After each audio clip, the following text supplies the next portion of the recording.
This week's episode of This Is Only a Test is brought to you by Huawei's MateBook X Pro. Winner of 27 global awards and now comes with Windows Hello. Unlock your Huawei MateBook X Pro with the touch of your fingerprint. Secure, fast, and no password to remember. For a limited time, get a free $300 gift card with purchase. Visit a Microsoft store near you today. Hey, let's start the show. For Thursday, June 7th, 2018. Welcome to This Is Only a Test, the official podcast of Tested.com.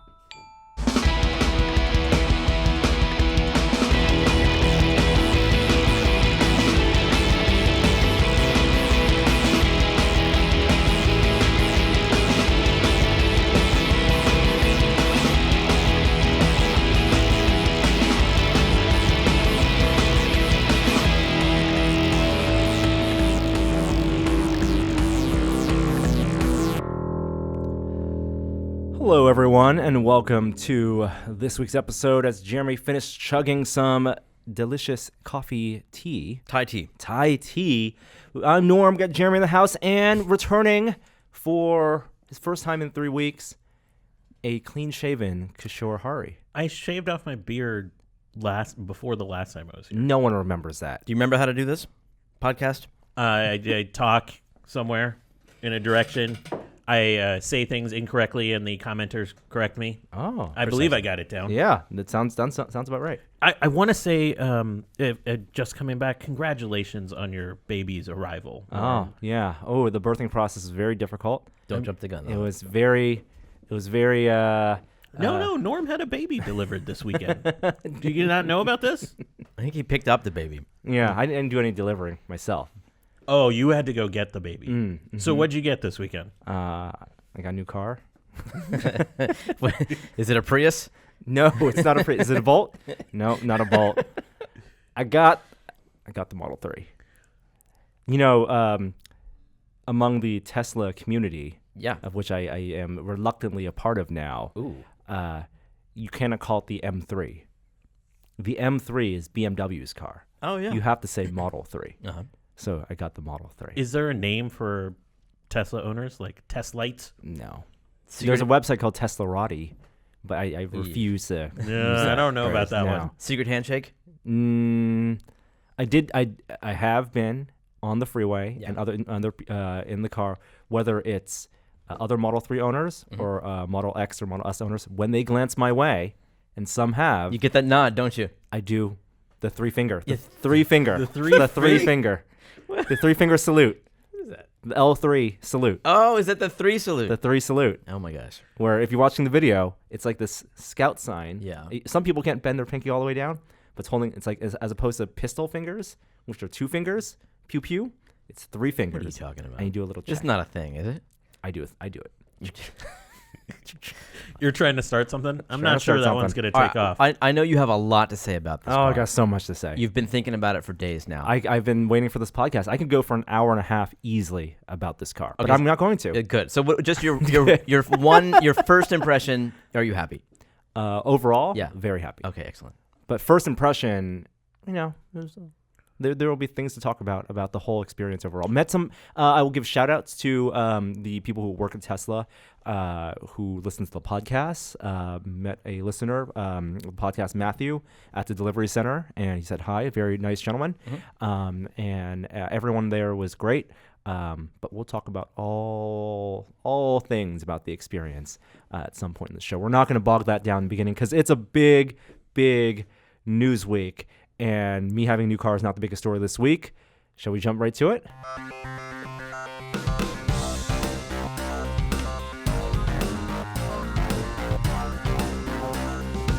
Top story this week. Some small company had their developer conference, right? Yeah. Some small company with a nearly $1 trillion valuation. Wow. Apple had its WWDC annual developers conference this week. Highly anticipated, hotly anticipated. It's typically the event where a lot of software updates are announced to all their platforms, whether it's macOS, iOS, or now watchOS. And Apple TV. And Apple TV. Who cares about Apple TV? Sometimes you get hardware announcements. That wasn't the case this year. Nope. No new iPads. Get that out of the way. New iPhones. No surprise watch hardware announcements. Watch bands are a form of hardware. I guess. Okay. Technically true. What's Yes. interesting is that all the software that we hear about at WWDC has features for the new hardware. Like, we just don't hear about it yet because all the new hardware ships with this OS. Yeah, that's true. So a lot of people use what's either announced on stage or not announced on stage, with things that are uncovered in the sessions and in the notes of this announcement in this whole week of conferencing to infer the features that may be in future hardware. We know there's going to be a new phone at the end of the year. We know there's probably going to be some new watch, new tablet, and it's probably a new watch.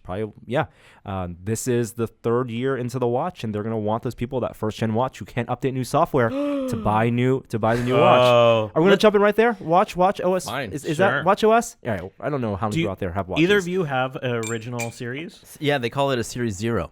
Series 0. So that feels like a punch I know. down. Let's set the stage, right? When the Apple Watch was first announced, it was $330, and many software hiccups, I would say, with that watch in terms of slow loading times, and people still figuring out, the company's still figuring out what the best use scenario is. It's clearly narrowed down to fitness and tracking of body health. And then the second generation watch came out, but they replaced all the first generation with same price and what they now call the Series 1. Right. Slightly more RAM, right? Exactly. So if you bought a quote-unquote first-gen watch the second year, the step down, it was actually a new model. So anyone who bought the Series 0 Early watch, adopters, including people who may have spent $10,000, $17,000 on the Beyonce edition gold watch before they had the J.J. ceramic Abrams, one. the only one. That's right. I bet they were probably gifted their watches. Those watches are not updatable to watchOS 5. Now, what's special about watchOS 5? What was announced? Walk us through it. Walkie-talkie is the flagship feature. You know, that is the most reported about feature. Mm-hmm. Not that interesting to me. No, me neither. Who would you use that with? Because, let's describe what it is. Basically, your spouse. Because right now, on the watch, you can make phone calls. With the newer watch that have LTE connections, you're paying that $5, $10 a month on additional. You can make a direct phone call. Yeah. Dick Tracy style. You have voice commands. You can also use the watch to send iMessages. That's been there the whole time. Siri dictated iMessages. Walkie-talkie, you would think, by its name, is the ability to have a dedicated person that you would have short bursts of instantaneous messaging, as if you both had walkie-talkies on you. When I use a walkie-talkie and I'm camping, or if I'm in I'm holding the button down, I'm push to talk, essentially, saying my message, and they hear it immediately wherever they are. That is what it is. That's not what it is. There is a delay. It's not real time. You mean the voice is not relayed in real time? The voice is not relayed in real time. It records it and then sends it. Exactly. It is basically a voice iMessage. Yep. And what you can do on your phone, send voice messages and send. Right. And the only difference between that and sending, making a call, Yep. is you don't have to answer it. As long as you're approved, it just automatically comes out of your watch. Like if you were to send me a comm, I would just start hearing it. Or you would have that delay period to say mute it if you're in the middle of a meeting. I guess I would assume if you're on Do Not Disturb, it doesn't make that sound. Yeah. So I don't know. It seems like it would be fun for friends, like really like best friends or maybe spouses. I don't know. So it is effectively, from a technological standpoint, exactly the same thing as a voice text message, a voice email even, right? Yeah. Right. The only thing that's different in the user experience is that the audio is piped out from your watch, and it pops up instantaneously with that when you're approved in that approved friends group. Now, you can also replay, so it's not like a really? analog walkie-talkie where you just hold that, you lose the message. So effectively, it's just a voice iMessage that you can that pops up, which is actually a feature of iMessage. You can send short recordings. Yeah, that's what And you get that little waveform. Technologically, is exactly the same thing, Yeah. except that Different from a UI. user experience standpoint, it pops Yeah, a tiny they're person in your They're just wrist. trying to capture the nostalgia of all those Nextel users that are still out there. That's right. Yeah. Like in terms of actual real world use scenario, if you're at work, I don't want this popping up. No, I have zero interest in this popping up. No, I when don't. I'm at I don't work. think I would ever. Not with anybody. Like I'm happy with texting. That's fine. Right. Yeah. Right. So, what is the use scenario where you would actually, one, want to have your friends interrupt you because it is an interruption by design, and two, I have no idea. want to engage in a conversation that way Yeah. and not just call. The only situation I thought about is like a parent to kid relationship, where that might be useful. But even that, Do you get delivery receipts?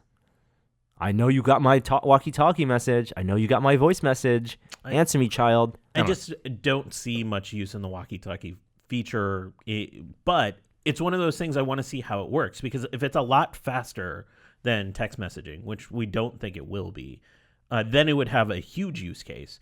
Or if there's a way that you can send information quicker because when you're connected to Wi-Fi or whatever, but we have to wait and see until it comes out for that. I actually didn't think the walkie-talkie was the big thing with watchOS. What was? So you said it narrowed on fitness. Watches have narrowed on fitness, so it has auto start on fitness now, which is the streamlining of basically user experience, which ties through to what they mostly did with iOS 12 when we get to that. And frankly, I didn't realize this. You can't listen to Apple Podcasts on your watch. Yeah, podcast is a big thing now that they I didn't built realize in, that was yeah, something right. you couldn't do before. That Well, seems it crazy. took a few generations for them to even have local storing for Apple Music. And so now you have Apple Podcasts, which makes so much sense for fitness. But the totally point you mentioned earlier is that putting it in a fitness tracking mode is now automatically detected. Yeah, so when you start running, it just goes into the mode. Yeah. And you can obviously opt out if you're just like running to catch a bus or something. It'll ask you if you Yeah. want to enter fitness tracking mode, but then it will grandfather in the time you've actually spent exercising, which is it's nice, Which is a nice UI feature. I guess. Yeah. It's making use of the haptics. One of the features when that watch first came out that I thought was going to be useful was the subtle directional haptics. When you use it to give you left and right directions, if you're on a bicycle, it tapping your wrist slightly on the left versus slightly on the right was to indicate which direction you'd be turning, or the number of taps. And that's going to now be integrated into fitness, where it's going to help you pace your workout with haptics. I don't feel like those haptics are meaningful. Yeah. To me, They're big into sharing your fitness with other people. we're not the target audience for this. A lot of people I know who do runs love sharing their fitness. So I guess that's been a popular feature, but Yeah. now you'll be able to actually issue challenges to your friends and spend a week trying to hit the same calorie goal. Yeah. It also has integrated the new do not disturb modes, which we'll get into, and how that ties into Apple's new philosophy of getting you to use your phone less, but not really. I do think the podcast and music thing is a bigger deal than we're giving it credit for, because my sense, and we haven't seen numbers about this, is that AirPods have done exceptionally well for them in the last, especially over the last 6 months. The I feel like AirPods they're have- much more ubiquitous out in the wild. And so now having that integration with AirPods and podcasts from the watch, I think is actually going to make it more attractive to a certain type of user that already owns the AirPods. Are we going to talk about Siri on the watch? There isn't much to say on the watch, except they've added a couple minor features. Yeah, the Siri watch face is improved. I still don't use it. And there's still no watch face store, so there's no way for people to upload their own watch faces and let you buy them. They're locking you down. They're expanding them a little bit, but it's still you are using Apple's designs and customizing their designs. Also, no sleep tracking, but I think their philosophy is that people shouldn't be wearing the watch while they're asleep. They should be charging it while That's their they're asleep. philosophy. I think based on Take off their, that watch. Well, based on how much battery their design, Yes, by design, by because of the design, battery yes, limitations exactly. of these devices. Yeah, I don't think anything announced would encourage people to buy a watch that don't already own it or have a desire for one. except who don't already own it. Except for the people who did buy the first gen, Yeah. they may be more enticed this fall when this update comes out to buy a new watch because their watch is going to be outdated. Well, I wonder what that watch would have that would entice people to buy it. Battery life. I wonder, maybe, but I mean, there's got to be a huge improvement to make any difference there. I wonder if it might have a camera, if they might be able to do FaceTime. No. Dick Tracy, full style. Oh, front-facing camera. Yeah. As opposed to pointing out into the world. I just think the Interesting. user experience of like holding your watch up like this to do FaceTime. Don't you think they'll do it Up the eventually? nose? Up the nose? It just seems like a big feature that they could add to the watch. I'm not sure what else they can do. I wonder if it's just so awkward that they just are going to skip it. What would be great is actually a sleeker design because they've all had this very I thick agree. body.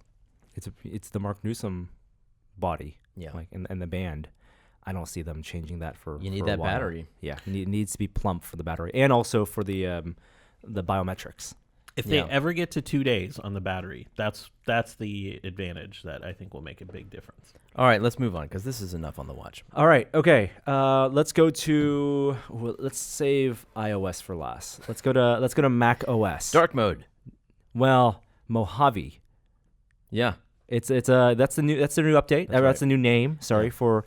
They did not address the manufacturer of their keyboards at all. The complaints about their bad keyboard designs. So because it was not a hardware event, purely software. Yeah. The big thing with Mojave is that they are introducing iOS integration. Kind of. Well, not really. This is a multi-year But effort. The theory, and this is, I think it's a big thing that they announced, right? People asking when would the MacBook have a touchscreen? Yeah. Does it make sense for the MacBook to have a touchscreen? And the philosophy for Apple has always been they want to sell both MacBooks to users / iMacs / Mac Pros in addition to selling you an iOS device, keeping those product lines separate so you have to buy 2 devices to get the entire ecosystem of programs. And as well as selling tablets, their iPad Pro, as a laptop replacement. So integration didn't really make sense. You buy one product for one specific thing. This may indicate finally a move to touchscreens on laptops. Well, Craig Federighi Yep. said it in the event. He said, I get asked all the time, When? are we merging iOS and macOS? So let me take a moment to answer that question. And he said, no, we're not merging them. We like that they're very different. Yep. So I don't think we'll see that anytime soon. Once they do eventually, and I think they must make touchscreen MacBooks, then maybe. But that just tells me we are which is the years chicken away. and which is the egg? Like, what comes before? It's the app integration first that necessitates then the hardware support for it, because you can they'll say use the trackpad for now. But we've known for a long time they want to move to their own chips. I feel like that's when the total hardware replace is coming. That should support iOS when they make that switch to their own chips. That's when it's sort of natural for them to integrate, I would think. What they're doing now is they're enabling easy porting from one to the other. And they're encouraging developers to rethink the way that the interface works so that it's all touchpad, compatible, I'm sure. But it's So you're still making 2 discrete programs, 2 discrete Exactly. apps, except if you start on iOS because you have the massive user base, it's now relatively easier to make a Mac OS version of that now that supports cursor support. Yeah, I guess they're and windowed. some of the same frameworks that they've brought over to macOS. I mean, so Google they did it themselves with 3 apps. Yeah, They're- stocks and news. is it Apple News and also the voice recordings, voice memos. which work as widgets. Like those full screen on iOS on a phone work great as widgets on a desktop because you're receiving information from them. I will say that on a touchscreen on a Windows PC, the calculator app is infinitely easier to use for me with a touchscreen than it is with a cursor or even a keypad. Yeah. Because I can just touch the screen. Really? That's your app that you're talking about? Touchscreen makes a big difference. Big for buttons. I can see Big buttons. Big buttons. Yeah. I say this all the time, but every 10-year-old and under thinks the MacBooks are broken because they reach out and they touch that screen and it doesn't do anything. Don't get me wrong. I think touchscreen's important, but I would think it's for moving windows, dragging, resizing, pinch to zoom, that kind of stuff. Yeah. Calculator's low on my list. Should we talk about the Steam Link thing really quickly because it does tie into the desktop really briefly? Okay. So I think you guys talked about a couple weeks ago how Steam Link got kicked out of the App Store after being... It never got in the App Store. I thought it was approved. No, and then it was approved to be released, and then prior to release, it got rescinded. Okay. Well, when that happened... there's a big hullabaloo about this, and it's all about Apple's whole thing about you can only sell things through the App Store. They don't support links to other app stores. So there's a change in ruling about that for Steam Link, because what Steam Link's going to do is essentially allow you to now make a purchase from that store through your desktop and have that be streamed through it to your mobile device. Yeah, they revised the App Store rules so that stores can exist as long as the apps that are bought on the store don't run on the phone. Mm-hmm. So that's good new language, and hopefully it'll lead the way to a Steam Link release in the near future. On iOS, you already have it, my friend. You can get it on Android. Oh, I know I have it. I have it on my phone. Have you used it? No, I haven't. That's the other thing. Like on the phone, I don't think it makes a lot of sense. On the tablet, maybe. And then it still occupies your desktop, right? For me, I just don't have good controls for mobile games for my Bluetooth other controllers. devices. Yeah, but I don't have a good controller for that. And at that point, if you're playing PC games, you want to play with a keyboard and mouse. Like that's why you're playing the PC version of that game. Okay, other macOS Mojave updates. You want to talk about? I mean, you don't care about dark mode? I don't care about dark mode. Really? You care about dark mode? Yeah. Why? Now, did you hear that, especially from a programming standpoint, did you hear the cheers when they showed Xcode in dark mode? I think it makes a big difference for developers. They like dark mode. Yeah, because you're staring at that screen all the time. Yeah, and I realize that's the target audience for WWDC, but it still also, doesn't make a huge difference to people. I love it. Like browsing photos, they just pop off. I prefer dark background everywhere. So I was a fan. I think that's a good feature. Your desktop will be better organized. Many people I know who have macOS have really, and even Windows, have very cluttered desktops, and now the Finder will automatically sort and organize to stacks. Yeah, so it's almost like folders, but it's not, because they're all accessible immediately. Everything inside of them. Right. It's just another version, a visual representation of a folder. Right. Well, sort of. And Screenshots has now a user interface. Previously, Apple Command 3 or 4 lets you grab screenshots. One of the best features, I think, of macOS. Except every time I go to take a screenshot, I have to Google how to do it. Apple Command 3 or Apple Command 4. Yeah, see, 3 is full screen, 4 is drag. I don't log that. Keyboard shortcuts don't stick in your mind? Not muscle those. memory. It's all muscle memory. But now you can record video, which is interesting. Yeah. Oh, you can. I mean, QuickTime has always let you record video. So it's just that feature in QuickTime where you drag a box and you record a video. Yeah. And it's just now surfacing that and integrating that into macOS. So I don't. I mean, yes, I like that there's a user interface for that. They didn't make a big deal about how Mojave is going to affect battery life, which is usually what we hear about their macOS updates. Like, it's going to improve battery function by X%. But I don't feel like we heard that this time. I didn't miss it, right? I did not hear any battery life improvements, and I think that's going to be with the new That's hardware. really the chipset that's going to come into play. But usually they make the big deal of it when the OSs come out. Maybe it doesn't. Maybe they've just stretched out the battery life. It's the last version of macOS that will support 32-bit applications.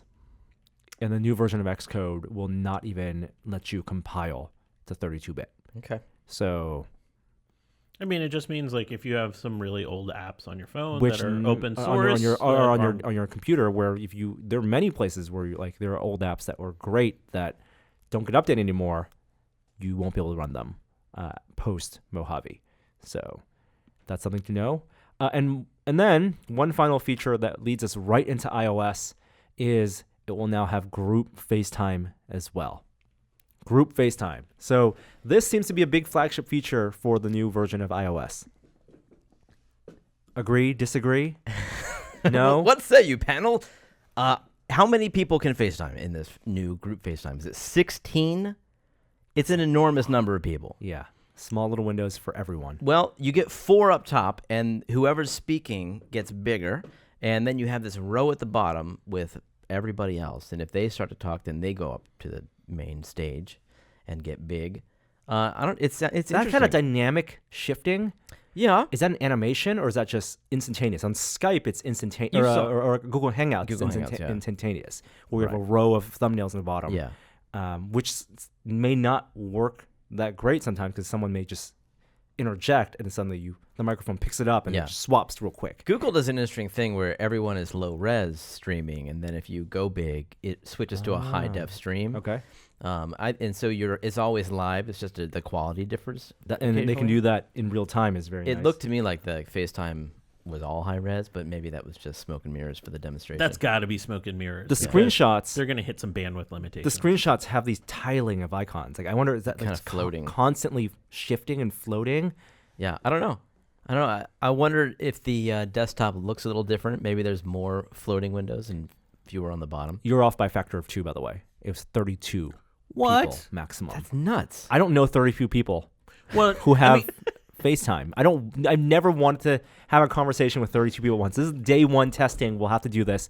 Maybe you out there, if you have a FaceTime call, we'll just set up some system and have 32 of us in a chat room together. this is FaceTime entering conference call world. Yeah, right? Like, yeah, this absolutely. is Especially on the Mac competing with- side. Competing with Zoom, competing with Google Hangouts, and Google Hangouts has kind of degraded in terms of this feature set. I always feel like I'm struggling with that to achieve good-looking video out on the other side.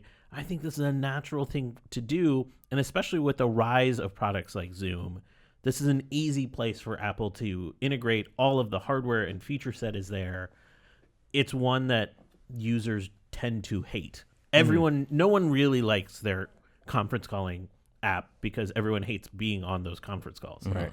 So I'm really curious what this looks like, but integration across iOS to macOS should make this really functionally powerful for businesses. Yeah, right now you can still FaceTime one-to-one from phone to laptop. I don't use that often, but being able to do phone-to-phone and then someone on a laptop or desktop, I think that's Well, the that's point gonna is be very the point useful. is it's agnostic, so it doesn't matter what you're It's using. just your Apple ID. You answer on the device you want because they're all ringing. Yeah, right. Right. I thought that the Memoji integration into FaceTime conferences was kind of interesting. So this is the other big feature with the last version of iOS and of course the iPhone 10 and its front-facing IR blaster and camera. They had Animojis, which were face-tracked animated emojis. Only works with the iPhone 10. Only works with the iPhone 10, correct? Now they're improving the face tracking information, or refining it, and letting you design your own Animoji. I think they've just added tongue detection. That right? Tongue detection, yes. Is this a essentially. phrase that we're uttering on this podcast? Tongue detection? Mm-hmm. And, well, that's their big example. You tongue out. You could do Kiss. You could be Gene Simmons. Mm-hmm. And you can design your own avatar. Can the essentially. listeners hear how hard of an eye roll that I'm doing during this segment? That's Well, Samsung had something similar in their Yeah, and it was in terrible. S9 in that they used the facial recognition and the face mapping to create a geometric form, right, like a polygon. This looks more like an Animoji in that it's seamless. You don't see the Yes. edges. It is way better than the Samsung one, which was creepy AF. And this is much less so. When's the last time you used an Animoji? Both of you. The first week the phone came out. If I had a child, maybe. Yeah, the kids like the Animojis, but I just think what's more interesting is where this is headed, because with AR, once we get there, whenever Apple releases that AR headset, and we hope that it's under production and we're going to see it next 5 years sometime.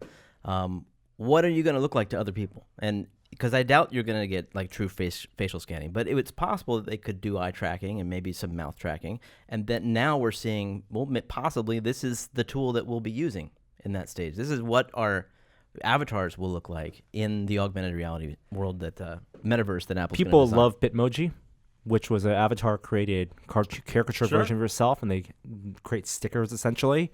So the creation of the Memoji, of your custom Animoji, is that automatically generated? Is it No. NBA 2K? It's not, right? There's not something that looks at you and says, let me do a good exactly. approximation. You still are avatar creating. People love the avatar creation process. Yeah. If video games have taught us anything, people would rather spend hours perfecting their narcissistic version of their digital self. Me's prove this. And there's a lot of options. You think Apple's getting in the skin game? Hats game. No, they're gonna just double profit. Hats. There $2 you trillion. go. You want to be a cockatoo? You got to pay extra. You want to be a unicorn? You got to pay extra. I got to say, I was a little surprised by the number of options that are in there because in some sense it goes contrary to the Apple philosophy of limited choices. You know, give the user 2 colors of iPhone to choose from. They did that with Steve Jobs has been emojis gone. in general have gone Steve Jobs has from been gone for a long have gone time. from simplistic to deep. Right, you started off with, and people complain. I think the feedback was, "Wow, my emoji can only do yellow skin tone, Right. and then you can change it." Yep. And now, increasingly, with the power of they want to sell that face recognition. Mm-hmm. First of all, they want to sell the new iPhones with the face recognition. Could be a killer app. I mean, what's interesting to me is that when you're talking about how this is integrated into a group chat, this really is the sci-fi future where people are represented however they want to be represented, right? If you want to be represented by a video of your face, that's the default, fine. But that a conversation between 3 people who are just a video of their face, and then one person who's as a furry, and one person who's their animated self, who may not look like their real self, that's the kind of like weird Second Life future that science fiction has been foretelling, and this is becoming real, Yes. right? Like Yes. your identity is your own, Mm-hmm. and it's Snapchat. It's one of their big killer apps is the face recognition and making your eyes bigger or adding AR style add-ons, track things. Logitech had these with their webcams 5-10 years ago. For sure. But you're talking about those platforms that you're talking about are video first. And right now, this is still tied to iMessage. And as long as it's embedded in No, iMessage, dude, FaceTime. That's what we brought it up. It's a part I of the think- FaceTime conferences. I get that. Oh. But until they like kind of overcome that hurdle of people using FaceTime more regularly for communication than iMessage, which is where this whole thing Oh, that's started. never gonna happen. That's never gonna happen. Yeah, that's Well, where I think is the hurdle for this. I think this is their sleeper move into the space that Facebook has owned for so long is iMessage, and that's why Facebook pushes Messenger for so much. Is iMessage is the social network, is the sleeper social network.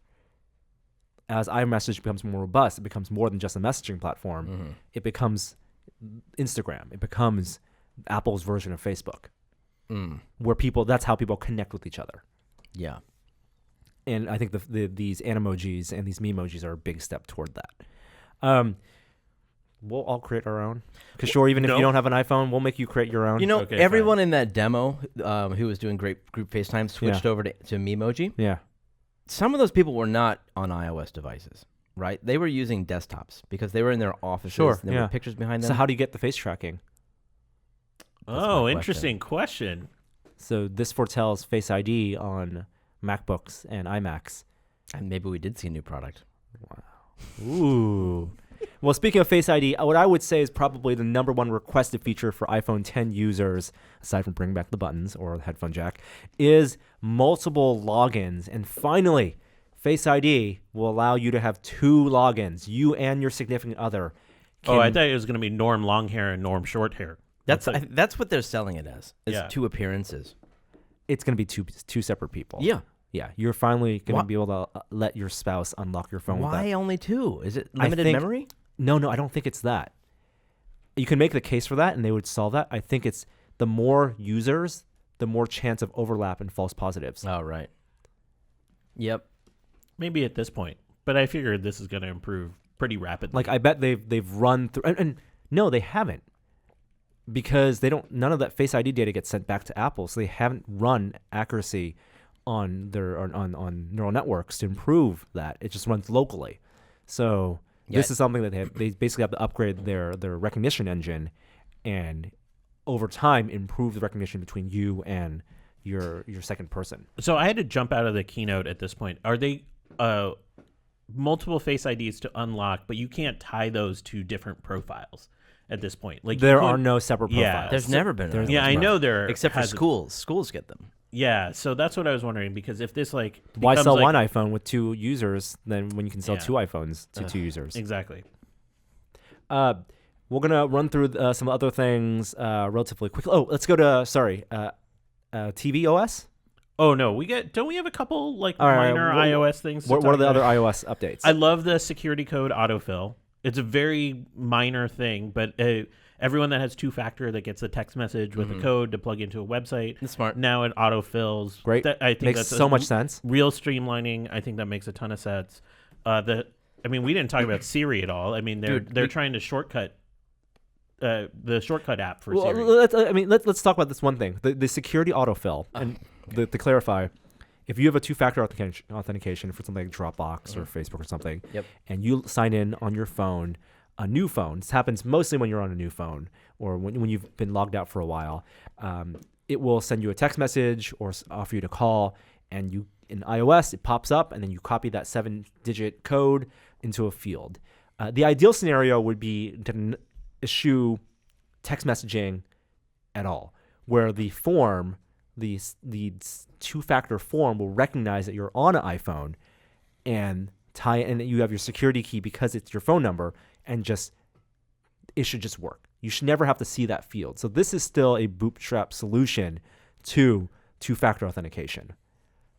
Yeah, Which but a lot of companies use it. A lot of sites use totally. it. So I think And I think the more Apple thing to do would be to have an API where when you are signing on 2-factor, it recognizes, as opposed to saying, send me a code to my phone, it should know that you're on your phone, and then that should be the second factor. Kind of like what automatically. they announced for cable subscriptions. Exactly. Zero This is why sign-in. I wanted to use that as the tie-in Yeah. to watch to tvOS. Oh. But anyway, we have a few more things on Mac Dude, or on you iOS. skipped the biggest thing, which is the Siri shortcuts. yeah.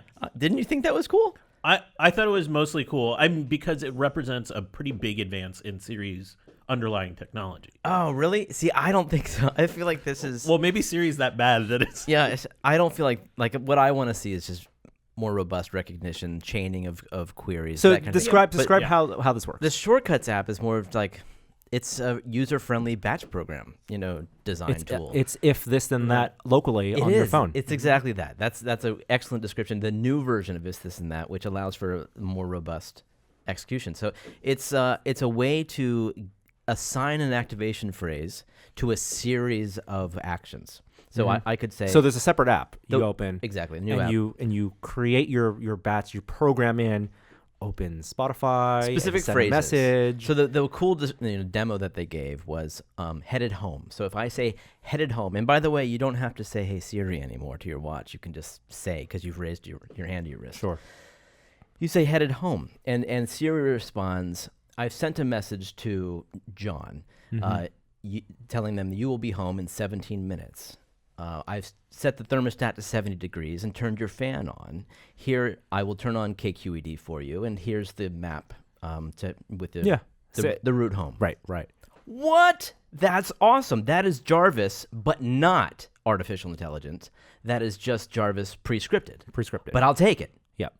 The recipes that people will come up for this, I feel like there should be a community of people who develop or who come up with the logical batches of commands. Totally agree. That's why If This Then That was so successful, is that you didn't have to start from square zero. Yeah. People could share. Right. But what's cool is that I was worried that they would just be a series of hard-coded actions, like send a text message that is always this message. But what they've done is they've allowed you to get variables such as travel time and use that variable That is interesting. in other actions. So it's pulling from their data, assuming you have to use their maps. Like when you are 30 minutes from home or 10 miles from home, that's a variable that Apple Maps will feed back into Siri, and then things will activate. And if you look at her script, one of those actions is get travel time. So she stores that variable, and then she can reuse it later in a text message or elsewhere. This is why it needs crowdsourced batches. Yeah. Because they're going to come up over time iterating the most optimal and the most useful shortcuts. Okay. A couple other things. USB restricted mode. Now, a lot of people have been worried that about your phones being hacked, especially with the passcode. Even if it's a 6-digit passcode, people can sometimes plug in a USB cable and run a program to unlock. Now you can cap that to, what is it, an hour? 1 hour. 1 hour. So that maybe solves the problem. And this is a peace of mind thing. Yeah, it's not going to affect most people. A slight pain for people that charge their phone over USB. Yep. What? No. Like when you're connected to a macOS by USB. If you like charge from your laptop. Wouldn't it always charge? Like the charging isn't the effective. data. No, any but data then transfer. like if you, I know there's some people that just want it to stay unlocked when it's connected to their device because it's connected to my device. I'm here. Well, they'll disable it then. Yeah, exactly. What about screen time? I think this is interesting because it's influenced largely from the Suddenly they care about screen time. Google and Apple all of a sudden care about. You do wonder. Well, Google just did this a month ago. Exactly. Apple didn't cram this into a month. They must have had this planned already. But it's an interesting idea. I think it's more interesting from a parental standpoint for the parental controls that are now enabled so that you can the first initial pitch is you can see a weekly rundown of all of your app usage and what are you mostly picking up your phone to engage with and what are you spending the most time in. And then you can limit yourself to an hour of Instagram, a day if you're that much of an addict. And once you hit that hour, it will notify you and make it harder to launch that app. But you can also hard control other people's phones under family sharing. So if you want your kids to only be able to use YouTube for 2 hours, you set that, and then they can't get in anymore. I love that. I love power. No, I mean this is a departure from the Jobsian days where the phone did everything for you. You didn't have to think about this. This is much more granular control. Yeah. In an Android-like way, and I totally enjoy it. I think having that kind of control gives you more agency with your phone, and there's a lot of research to back up that you will be happier having these kinds of controls. I'll be very curious to see where I want to defy that research. I want to be the outlier. You defy all forms of research. Thank you. I thought this was an interesting feature. It's an accessibility feature that now is being surfaced for everyone, but live listen. And this is going to tie in with the AirPods, which I think are unanimously agreed to be one of the best Apple products in recent memory. They're actually tied in with any made-for-iPhone headphone. Very cool. So if you have a made-for-iPhone headphone, you can use the microphone, the directional microphone on your phone as a microphone. So if you're having a conversation with someone, you could point your phone at them like a microphone, and you would hear it directly in your AirPods, directly live streaming. I love it. There, with very low latency. Lets you use your phone for spy movies. They're very careful not to advertise this as a hearing aid, though it's sort of that hearing augmentation.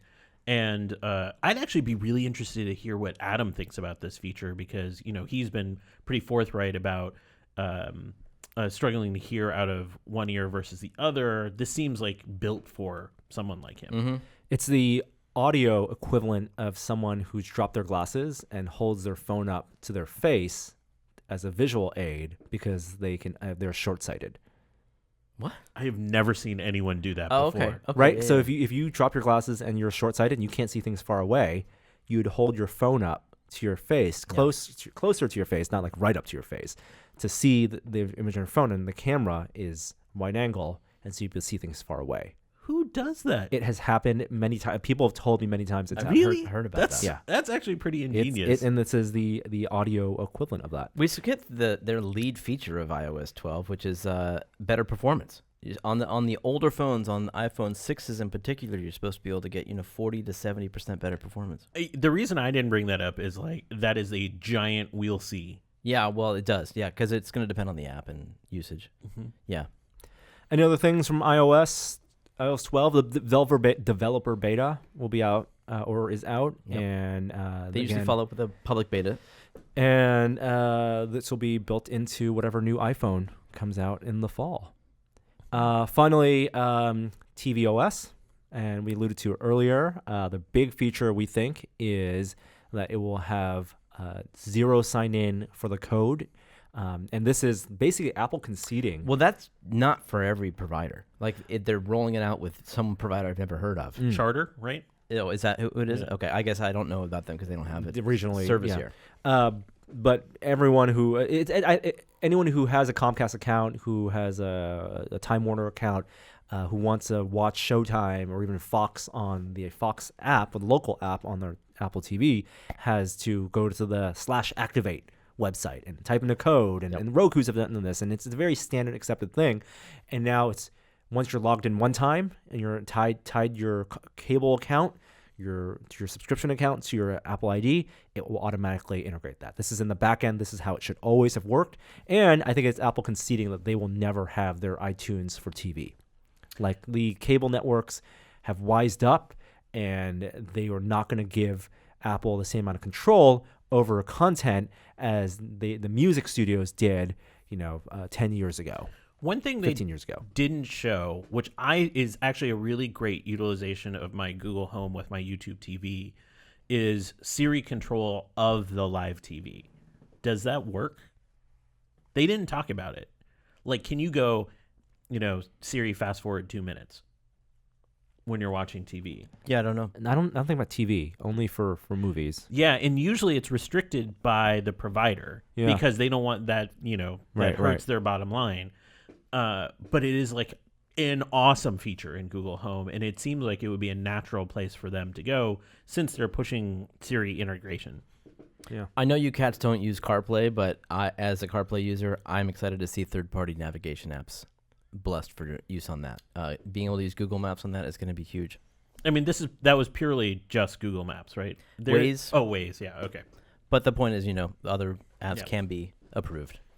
And then other big update for people who have Apple TVs is the Apple TV 4K will also support the streaming version of Dolby Atmos, higher bit rate, better sound, and it's not out now, but anyone who's bought a movie on iTunes will get that automatically upgrade to the sound upgraded if they have a supported speaker. I'd like to do an A/B with Atmos and see, really, come on, is it? You actually need to do an ABC because you need to do the standard 5.1. Yeah. You need to do the streaming Atmos. And then you do disc-based Atmos. Fine. Let's do an ABC because I want to tell if I can even tell the difference between A and C. You need to have the proper sound setup. Yeah, obviously.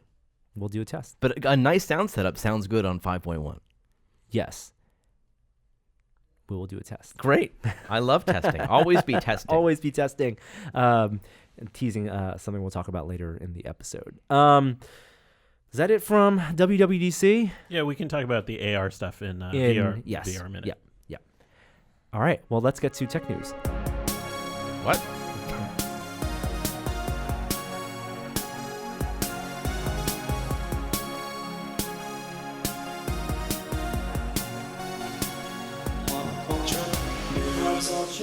I meant pop culture news. I forgot we had this whole other segment. Oh, Not a ton of pop culture news. First of all, I will say you guys were a little more generous with Solo than I have been. Oh yeah? Yeah. We didn't get you on the podcast We didn't last spend week. the third week talking about Solo. Yeah, show. no, No, let's no. not. Yeah. But you're a little more generous. You than didn't. me. You weren't a fan. My what did you call it? Your budget? Your forgiveness budget? Yeah, my forgiveness budget. How fast was it spent? Mine was overflowing. Oh, you ran out of money? I ran out so fast. Did you like Han speaking Chewbacca language? No, Okay. You will hammer that point in. did not. There care will for be it. there will be a Williams cut of that where he doesn't speak. He'll just dub in him. I'm surprised you guys didn't hate on L3 more. I loved L3. You know, I think I'm spoiled by K2SO. people are talking about how L3 was underutilized. Like it could have been a much better usage of that character. I think K2SO set like a kind of standard for me of what I expect out of the robot Sarcastic, the friend. sassy robot friend. So easier. Like K2SO is an easier character to sell. Oh, Well, because K2SO Alan has also Tudyk some is going to backstory. break into this room right now and be like, "Let me tell you how hard it was." Play K2SO. All right, so you're not going to buy the Blu-ray. No, I don't think so. Okay. I'm going to probably watch it again in theaters. Yeah, I'm going to see it twice. Anyway, moving on from Solo, because we're not going to do a third week of Solo. Lego Movie trailers. A bunch of trailers dropped this week. Lego Movie, the second part. Mm-hmm. Trailer's out. Yeah, Looks great. it does. All the humor is still there. Chris Pratt, Elizabeth Banks, new characters, a new villain.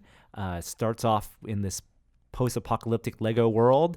It doesn't take itself too seriously. The directors of the first film, writers/directors, Chris Miller, Phil Lord, are writing this one, although they're not directing this one. And it really falls into how the first movie ended, with a second player has entered the arena. I get the song from the first movie, remained in the pop culture oeuvre forever. Let's see if they have it in them again. Didn't they remix it like in the trailer? I thought I heard a little bit of Everything Is Awesome in the beginning. No, there is another. It's written on his iPhone. Yeah, he chooses a different song. A second song. Huh. Yeah, can't wait for that. It's got the space character. Lego. I think it's gonna be the sister. Right, that's what the idea is. Okay, but that's not an existing Lego character, right? It's I all don't new. think so. Cool. Yeah. What's interesting is there's also a Wreck-It Ralph Breaks the Internet trailer. It's not on our list here, which is also excellent. If you guys haven't seen that, That's good. That's a second trailer, right? Yeah, and both Lego and that they both have a similar sequence of women getting seeing that they should have gotten more credit in the first film than they did, and acknowledging that in a real postmodern kind of way. I thought I loved both of those scenes. Wreck-It Ralph he's an oaf. Chris Pratt is an oaf. Yeah. In these films. Yeah. There's also Lego Batman. Also, Roland Arnett's returning to play Lego Batman in this film. Can't wait for that. Don't know about Lego Joker, but there will be potentially a live action Joker film. Reports are that Jared Leto is talking to WB about starring and producing a Joker movie. Yay, nay, don't care? Super duper nay? I never saw the Justice thing. Good. Suicide Squad. Good. Yeah, that's the one. Save yourself. All right. No one cares for that. Did you watch the Bumblebee trailer? I did see the Bumblebee trailer. What do you mean, like Transformers Bumblebee? Transformers. Yeah. This is the expanded Transformers universe. They're doing their solo. It's a prequel. A Transformers story. This is a prequel set in 1987, I believe. And it's... Tell me he's a Volkswagen Beetle. He is a Volkswagen Beetle. Yes! It looks like the whole movie, a Volkswagen Beetle. This is how he ends up in the junkyard where Shia LaBeouf finds him in the first film. Really? Yeah. It's live action? Live action. No kidding. It's Haley Stanfield as the girl who finds him. She has tape cassettes. It's how he learns to speak using radio and tape cassettes. And it looks like Starscream's in there. Legit Starscream as a 80s era fighter jet. Really? Yeah. All right, they're taking it back. Yeah, it's directed by Travis Knight, who directed Kubo and the Two Strings, one of the founders of Leica. So his big foray into live action film. You know, I didn't watch the Last Night, the last Transformers movie, but I haven't watched the last 4 Transformers movies. People are saying that there were some comparisons in this trailer between this and Shape of Water, which I don't see the comparisons. There's one shot. Oh, because she falls in love with Bumblebee? It's like Please no. Yeah, it's a different kind of love. Wait, what is Bumblebee doing in the water? I don't know. It's teased. It's in the trailer. Jeremy's gonna watch the trailer while we move on to our next couple things. There was one great trailer we haven't talked about. Mortal Engines? No, I didn't see that trailer. It's been out for a while. I don't know why that's. There's a new one. There's a new trailer. New Mortal Engines trailer. It's the Into the Spider-Verse Miles Morales that trailer. came out today. Yeah. This is I saw the trailer in theaters. It's an animated film, and it's the intersection of Peter Parker and Miles Morales, who is the ultimate Spider-Man, the second Spider-Man, who is now collapsed into the singular Spider-Man universe. And well beloved by fans. Yes. Miles Morales. Yes. Yeah. And the animation style is pretty unique. Fantastic. And it's really gorgeous looking. This seems like it's going to be a little bit sort of more youthful than some of the former Spider-Man movies. Certainly more fun than the Andrew Garfield series. So Amazing Spider-Man. I'm pretty excited about that animated thing. I did watch, by the way, the DC animated movie has a new Suicide Squad movie that came out a couple weeks ago. It is fantastic. Oh, really? Oh, this is the one that good. Jeremy should watch then. All right. This is after their Batman Ninja? Yes, this is this one is in continuity with with Throne of Atlantis and some of the other movies that have come out as well. So wait, just back to the Spider-Man thing for a second. I was expecting you guys to explain this to me. So is this not connected to the Marvel Cinematic Universe? This is an animated film. I understand that. Oh, I watched the trailer, and it's amazing. I've never seen animation quite like this. It's not connected at all. It's in the Sony. They have the rights to Spider-Man. They are doing this as more like the DC animated films, except putting it in the theaters. Interesting. Okay. Yeah, I was surprised that this was getting a theatrical release, but it looks great. I'm really excited about that. I wonder what the budget is on something like that. It's got to be high. Also, want to give a shout out to the series, the Toys That Made Us. Dude, I'm loving the series. So good. This is season 2, which is Star Trek, Transformers. Hello Kitty, and Lego. Yeah. I have watched 3 of them. I'm saving Transformers for last Ooh, that's where I started. because it's the high bar. I thought the Hello Kitty one was the one I would be least interested in, and it was a revelation. That's how I felt about Barbie. And I learned so much. Maybe the more distance you are from the subject matter, Yeah. the more you can learn from it, and you can gloss over any of the omissions because they're trying to tell a history of a toy in 43 minutes. The Lego one, the one that I thought I would be the most critical of, loved it. I thought it was comprehensive. It was lots of insightful interviews and great access. Secretly, my favorite part of these things is watching the old commercials that they embed for the Yeah. products. They can only get the low-res version, so they always put it on a TV that's within a TV. It's like as small as possible. Yeah. You guys both saw the Transformers one? No, I actually have just finished season 1 in preparation for season 2, but I'm watching it with my son, and we both are hysterically laughing at them. We love them. Transformers is good. I actually think the Kenner one from season 1 was better. That was the high bar. It was but Kenner, it's everyone knows the story, right? Everyone knows about the Boba Fett. and that didn't work. everybody. No. Everyone in this room Yes. knows it. I'm curious if you're going to learn new things about the history of Transformers That is I did. and the engineering of Transformers. For me, I know it's not going to be long enough for me because I've always wanted a feature-length documentary on Transformers. I want to know how they designed those toys with pen and paper. What's super surprising about this, and I'm not really spoiling much, is you forget how short of a time period Transformers started and flamed out. Yeah. It's the same with Star Trek, too. Star Trek original series wasn't on the air for very long, and it wasn't really in reruns and syndication. But we associate those Transformers toys as being fully generational, like being around forever, and they may have been. Our childhood was only around for a fleeting moment. Yeah, but I mean, Time dilation. They went from the cartoon to that awful movie, awful great. I don't know, in like 2 years. Yeah. You got the power. That was so interesting. The He-Man thing about how like they did that was a marketing project that He-Man rose out of research into children and what do boys want? They want power. They want power. Let's make the tagline, I have the power. Yeah. I loved it. Yeah. I think that does it for pop culture news. We're really running long. Let's run through some other tech news.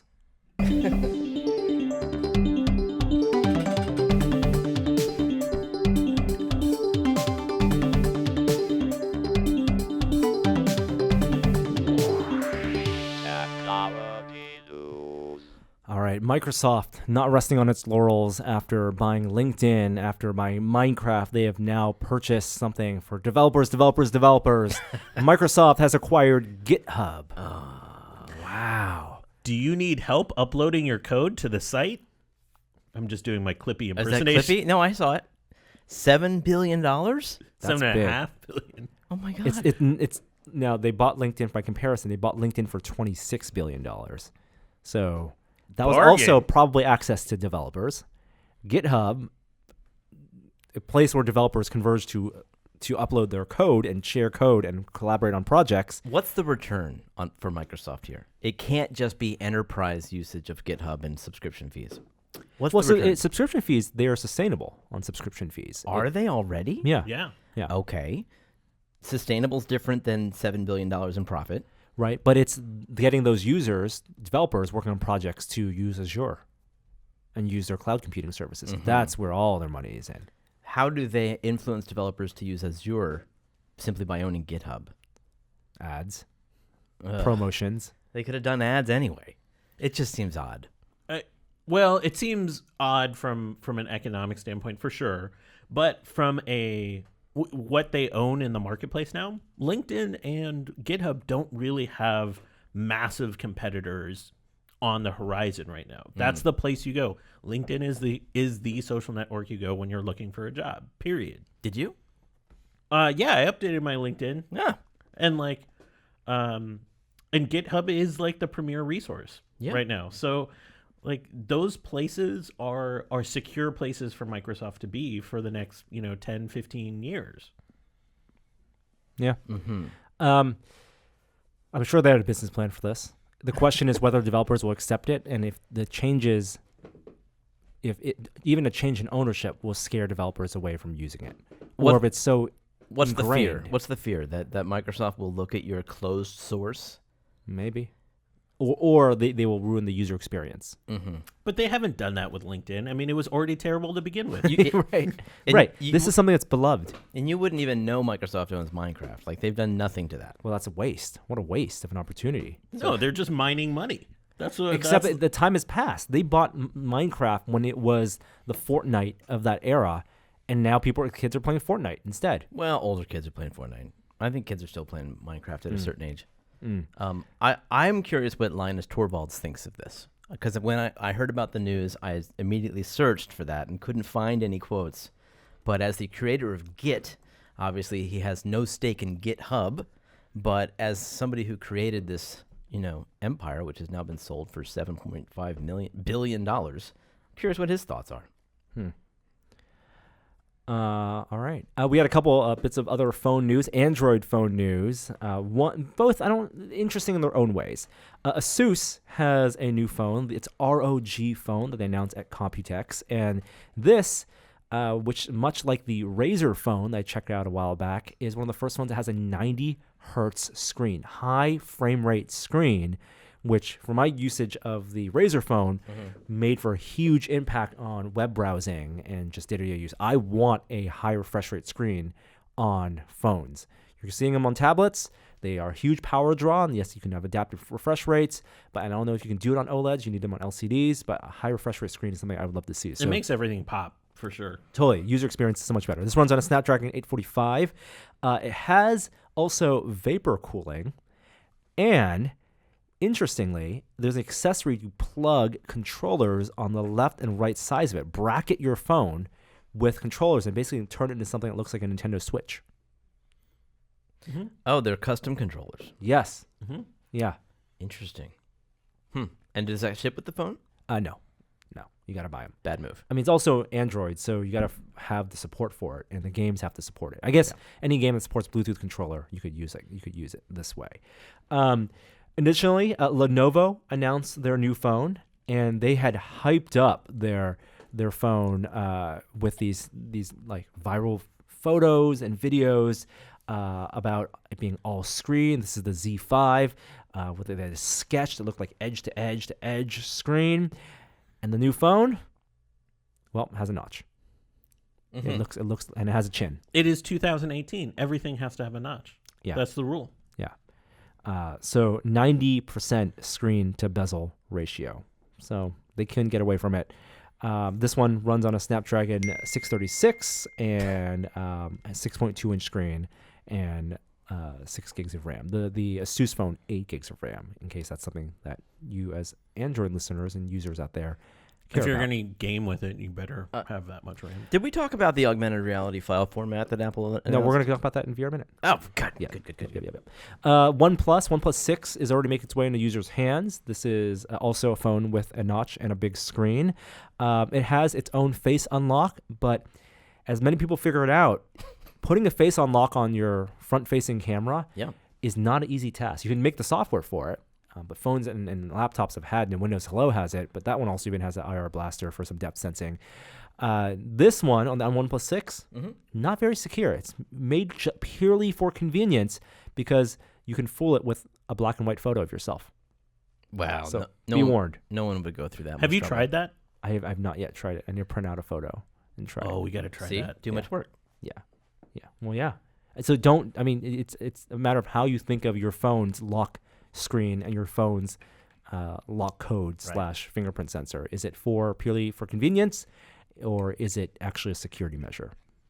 It's a fine line to straddle. I still prefer the fingerprint. Touch ID kind of thing. Yeah. Yeah, me too. All right. There's one last bit of product news. Sonos, just this very morning, announced a new soundbar, a $400 soundbar called the Sonos Beam. And this one has Alexa built in. It will ship on middle of July 17th. And this one is like a sound bar meant to live in your living room, entertainment center right under your TV. And it has a HDMI port, so you plug it into your TV. And it has ARC, which is audio return channel, which means that you can, over HDMI, you get sound. You don't have to use an optical signal. You can get sound from your TV piped to your sound bar over HDMI. That's, if I'm not mistaken, that's not what ARC means. Like HDMI has basically a digital audio channel. Sorry, it goes both ways. I think ARC is a communication protocol. So it means that you can use the soundbar as a receiver, and you can plug your console into your soundbar, and then it will pipe data and video to your TV as well. Okay. That's my understanding. I thought it was, you could send commands like power and volume. That's CEC. Okay. All right. To turn on via HDMI, turn on the TV. Huh. Yeah. And I don't think they have Dolby support on this. Yeah, no Dolby Atmos support.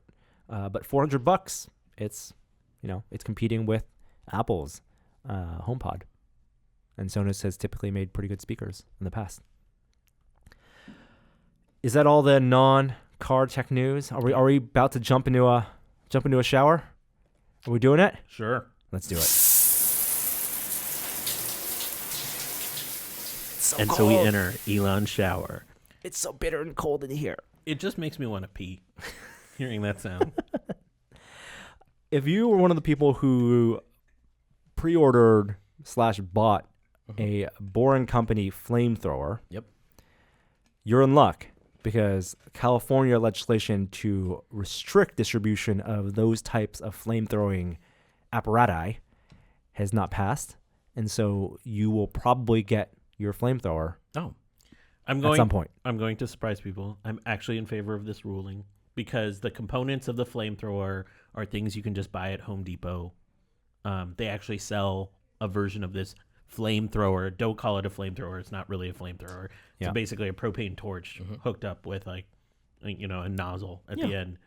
This is not a big deal. If they're going to ban it, they had to ban all of them. Yeah, totally. So I don't love this thing for reasons, because somebody's going to do something stupid with it. And what a dumb promotional stunt to sell thought it was pretty flamethrowers. fun. You're jealous. No, I'm not jealous. Did they throw in I'm a happy free with my $500 flamethrower with the car? No, Oh, No. I'm what's saying the point? no. if only Tested could have had a flamethrower promotional event of this success, of this level, Wow. that would have been something you'd be proud of. The flamethrowers. Ugh. I'm going to hit my head against the mic. We, I think last week or maybe 2 weeks ago, talked about Consumer Reports. Consumer Reports reviewed the Tesla Model 3, and both Consumer Reports and Edmunds had serious problems with the braking distance. And one of the ways they test the car is they slam on the brakes as it's moving, I think at 60 or 70 miles per hour, and then measure the distance it takes to go to a full stop. And they not only found it to be not best in class and not even average in class, but they found the results to be wildly inconsistent, which was a worrisome thing. They couldn't even say it definitively, this is the distance it takes for new tires, even cooled overnight and brake school overnight, to brake from 60 to 0. Elon Musk had addressed this in a series of tweets and had gotten in touch directly with the Consumer Reports team and said that they would be fixing this with a patch, which is kind of an unheard of thing. And it turns out that patch was issued. So Consumer Reports updated their review and says now they can give it a thumbs up. They can recommend the car because with a software, over-the-air overnight software update, the braking distance was reduced to a respectable 150 feet or so. What did this software update do that changed the braking distance? You associate that with a hardware thing. Exactly, right? It's. I think it's about detecting the speed and then the patterns at which it taps the brake, right? So it's not like the brake gets activated. Or maybe the regenerative braking technology. So there's got to be a trade-off. It down? Exactly. There must be some type of trade-off in terms of longevity of the brake, in terms of the user experience. I don't know how they got away with shipping the car with this type of variability in the testing. More to the point about the software update, I wonder if part of me thinks that level of change should not be capable, right? That I don't think that a software update maybe should be able to affect your braking distance, that should be sandboxed from any kind of software update. that is locked in. You need to be there with an adapter plugged into their mainframe. Well, you have an electric car, and software updates for you show up. They're very transparent. Like the software update comes, and you say, "Now I will update my car." Yep. These happen over the air overnight. Oh, you don't even approve it? No, it Really? just pops up the next day. Hey, you got an update. Here's the release notes, and that's it. It's not even an option for you to change that. That's a little bit scary.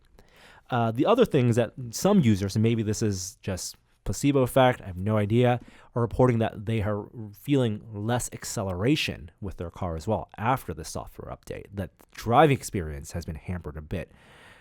I don't know. I don't know if that's one of the ways they got the braking to be improved. You need some empirical testing. Yeah, people need to do some actual testing with this. But this is the weird state we're in, where the product you buy, whether for it being a car, will not have the same experience the day you bought it, and a year from now, 6 months from now, or 2 years from now. And the plus side is they were able to flip their review with Consumer Reports in a matter of days.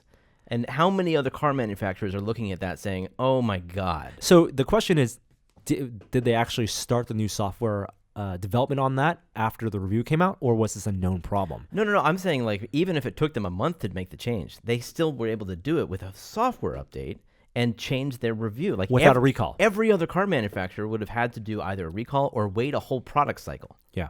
Oh my God. I mean, that's huge. Yeah. I mean, there's so many things people are realizing now, because the manufacturer of these Model 3s are just ramping up.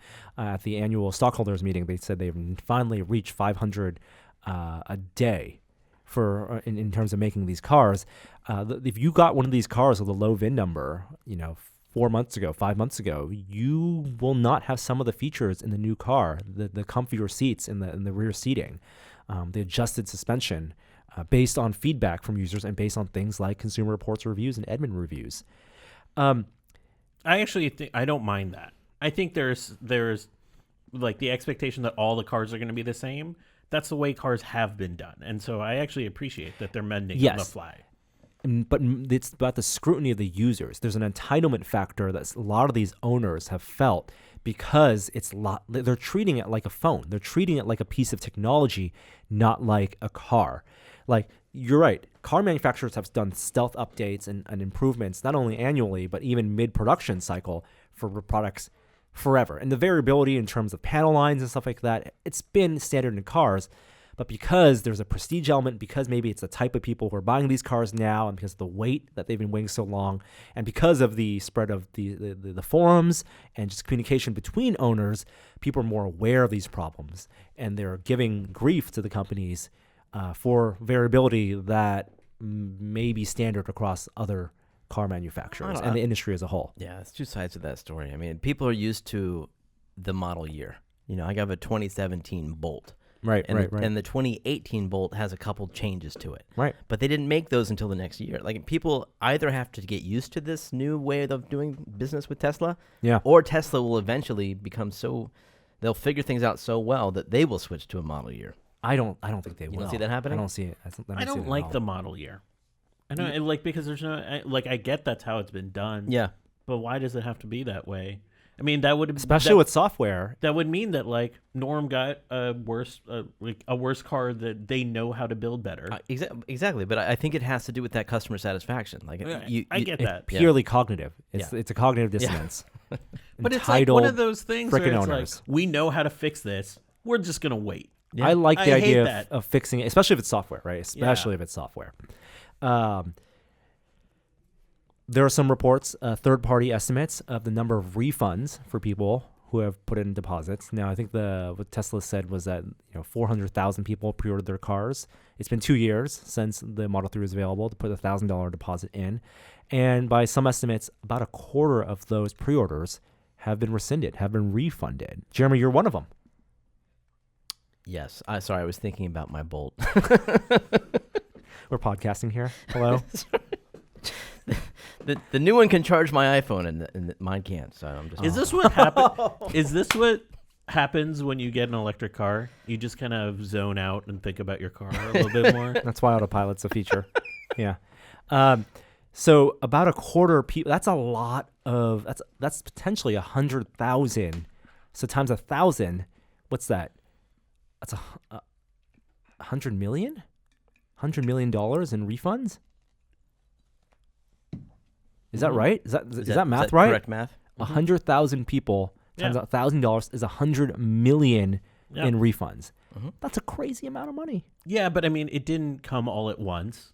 I'm sure it was done over time. I'm sure a lot of people got out of line pretty early in the process when they got news that it's going to be a couple years. Yeah. Because if you needed a car, that year or within 6 months, right, then you probably got out of line. I wouldn't be. I also think, like, what is the normal for this? Is this really a problem? I don't see it as. I assume that there were laws that prevented Tesla from actually putting any of this money to work. Yeah, right. They had to hold it. It's only a problem if they didn't. It's a perception problem. It's a perception problem, and also speaks to the disappointment of a lot of people who've been waiting multiple years, and also realize that even that Tesla only rolled out the expensive model. That the idea of a $35,000 Tesla minus rebates with your state and the federal government wasn't a reality. That anyone hoping to put $1,000 in to buy a $35,000 car minus $10,000, that's not going to happen. By mid this year, that federal tax is going to get cut in half, the tax rebate, and you're not going to get $7,500 back. You're going to get $3,750 back. And that will run out. Even the HOV lane stickers. I mean, it's a general, the enticements that the government has put in for people to adopt EVs and hybrids to all degrees has been reduced. As it should be. Because the adoption happens. Exactly. I mean, if this is a total perception thing, because if we said 300,000 people pre-ordered Model 3, we'd have been like, still like, whoa, that's $300 million. But instead we're saying 400,000 pre-ordered it and 100,000 of them canceled. It's purely a perception thing. I don't think it makes a big difference. They're still in a situation where they need to ramp up production in order to meet the demand of 300,000, let alone the people that want to buy it now. Yeah, absolutely. And yesterday they had their annual shareholders meeting. A couple nuggets of information came out of that, in addition to their new production rate, which is about half of where they want to be. They want to be at 6,000 cars per week, and they're at 3,500. They also showed a first sketch of their Model Y, their next car, even. So this is supposed to be what the Tesla 3 is to the S, the Model Y is to the X, the SUV. Oh. And so that's got to be years away. They also had at the event, which was held at the Computer History Museum, one of their semis, a prototype of one of their electric semis. So that's a project that's not going away, although we haven't heard anything about that in a long time.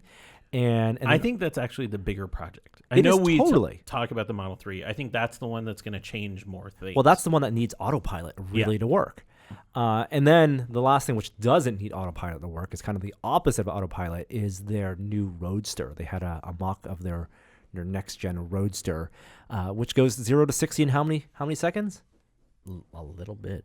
1.9. Oh, is it seriously less than 2? 1.9. And they said that's their base model, Elon said. Oh, whatever. So it will go even faster. That's stupid. That's the amount of acceleration on that is like being in a rocket ship. I don't see how you get that much traction. Like, I can understand how the wheels might be able to spin that fast, but how do you get up to speed? That's crazy. If there's enough weight, I think the math works out. With enough batteries? And by the way, I've pushed a Model 3. It's a heavy car. As it should be. It helps with crashes. Elon was asked if they'd ever make a motorcycle. He said no. The reason he said no is interesting. The question was that he was complimented on his leather jacket, and he told a story of how when he was younger, when he was 17 years old, he loved riding motorcycles, and he was in a near-death motorcycle accident. And so since then, no motorcycles. Even though companies there are plenty of electric motorcycle companies.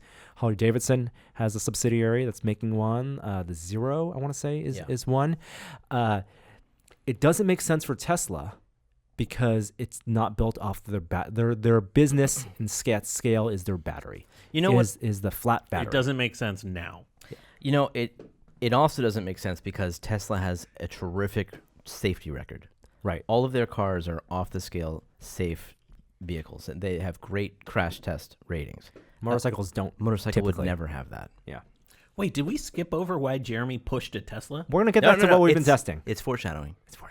Okay. Last bit of thing that came out from this shareholders meeting is, again, a software feature Now, right now, if you buy a Tesla, you have the option of paying $5,000 for EAP, enhanced autopilot. Not full autopilot. It's an additional $3,000 for that. But if you bought a car, if you bought a Model S and you have the hardware built in, but you don't have autopilot, you can pay to upgrade. You can pay that $5,000 to get enhanced autopilot. But what if you don't know if it's worth it? Tesla will start rolling out trial periods for autopilot to entice people. The Steam model, a demo period in your car that you bought, they will flip on autopilot as a software, and you'll use it for some duration of time or distance. And then if you like it, you can pay to get the update, the software patch. So you get like one good free trip in. Yeah. Isn't that interesting? Yeah. There's also supposed to be doing a massive update to autopilot in just a couple months. But Really? that Like- 3 to 6 month time, yeah. What could that possibly be? They really want to push the country to country, or off-ramp, changing actual freeways if you're going from like the 101 to 280. That means stoplight recognition. That's different though. Right now we're talking about Oh, ramp recognition. I see what you mean. And freeway changing for pathfinding Right. is different than stoplight and stop sign recognition. I thought you meant get off the freeway, find a new entrance. No, from freeway to you mean just freeway. like Cloverleaf, Exactly. whatever. Yeah. Mm. Yeah. So again, your experience, if you have one of those cars, will may be different. But 3 to 6 months is that it's the Tesla equivalent of in science saying 5 to 10 years, right? Like it's just so arbitrary, it can be pushed. I mean, back. there are a lot of factors there, and not just the technology, but like legal stuff. Yeah. All right. Before we move on to our next segment, I want to thank the other sponsor of this week's episode, and that's Udemy. This is Only a Test is brought to you by Udemy, the largest marketplace for online learning. Whether you want to learn something new or just sharpen your skills, Udemy has an extensive library of over 65,000 courses taught by expert instructors. Ever find yourself thinking, I wish I could do that? Well, with Udemy, you can. From web development to digital marketing to Japanese cooking courses, Udemy has something for everyone. And while other online learning companies charge hundreds of dollars per class, Udemy courses start at just $11.99. And each course comes with a 30-day money-back guarantee for risk-free learning. Students around the world choose Udemy to discover new passions, expand their skills, and even change careers. You can improve your life through learning. Download the Udemy app to learn anytime, anywhere, or visit ude.my/test today. Again, that's www.ude.my/test.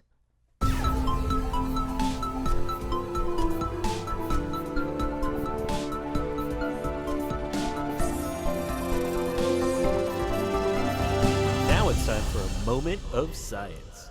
I've missed this. We've missed it too. Yeah. Usually I only have like a few hours on other podcasts to put out all of my science thing. I missed this extra little bit of time. I will say, for those that heard about the New England Journal of Medicine report on Hurricane Maria deaths last week, it's really interesting. I'll probably put some links in the show notes for some breakdowns on how they conducted that study to come up with the figure, because what has been reported in the media that there's 4,000 deaths from the Hurricane Maria, including the after effects, is not quite what the study says. They actually give a pretty broad range from about 700 up to potentially around like 7,000, 8,000. And how they conducted that study really informs what the final number may end up being, and also points to some more interesting structural problems there. So I'll put links to that.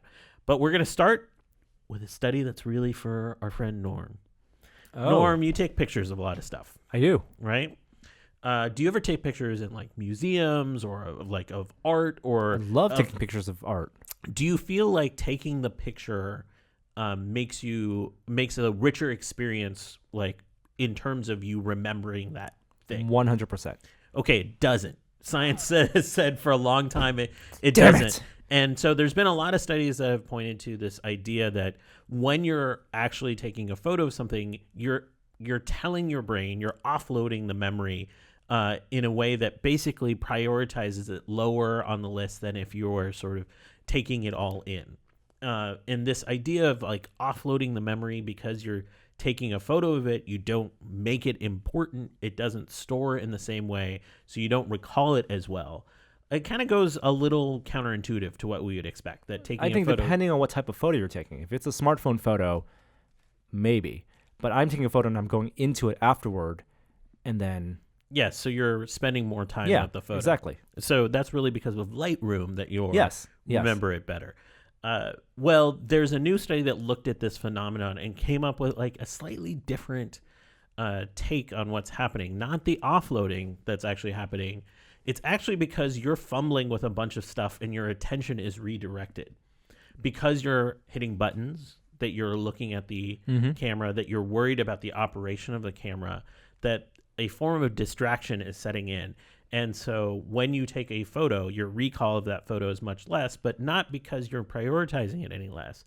It's because there's just more distractions in the world drawing your attention away. Why do you think people do it? Do you think people take photos because they want the opportunity to look at it as much as they want later?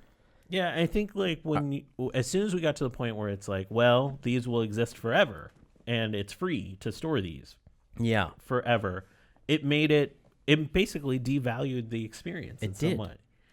And it's sort of it's a shame in certain places because really like the some of the study authors, one of them joked around when he's like, maybe you should just like put the camera down.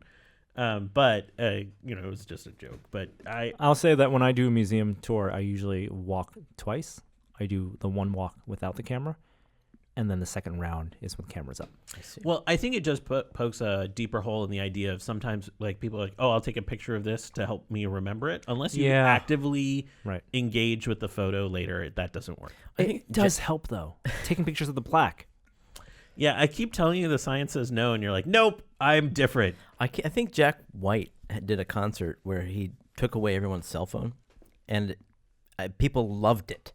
And it wasn't because he was afraid people were going to record it. It was so that people wouldn't hold their screen up and, watch their screen. As did he provide entertainment during the set change?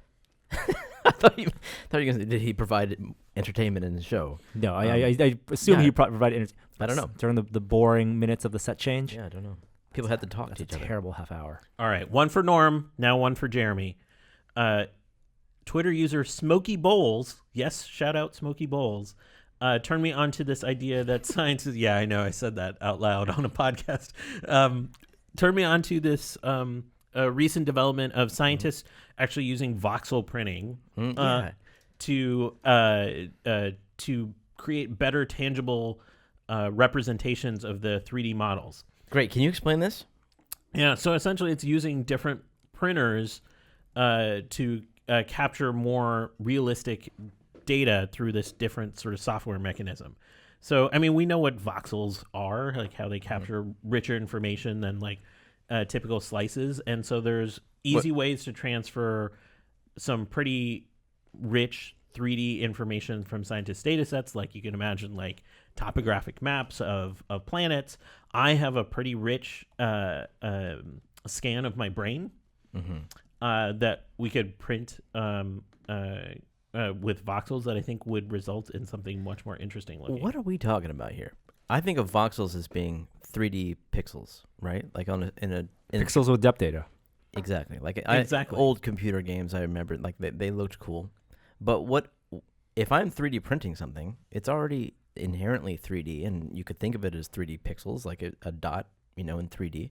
What is different about this? What is this technology giving you that traditional methods don't? Oh, it's really just like the software in terms of its sort of representation of the data, because so it's not about the print. No, it's not really about the. Okay, I thought there was something about the 3D printing them. No, okay. But we will try this with some data I have, and we can see how it works. All right, the biggest story that I wanted to touch on this week is about breast cancer treatments. So there's a recent study in the New England Journal of Medicine, again, I believe, that analyzed about 10,000 early-stage breast cancer patients. And early-stage breast cancer is one of the more common forms of breast cancer.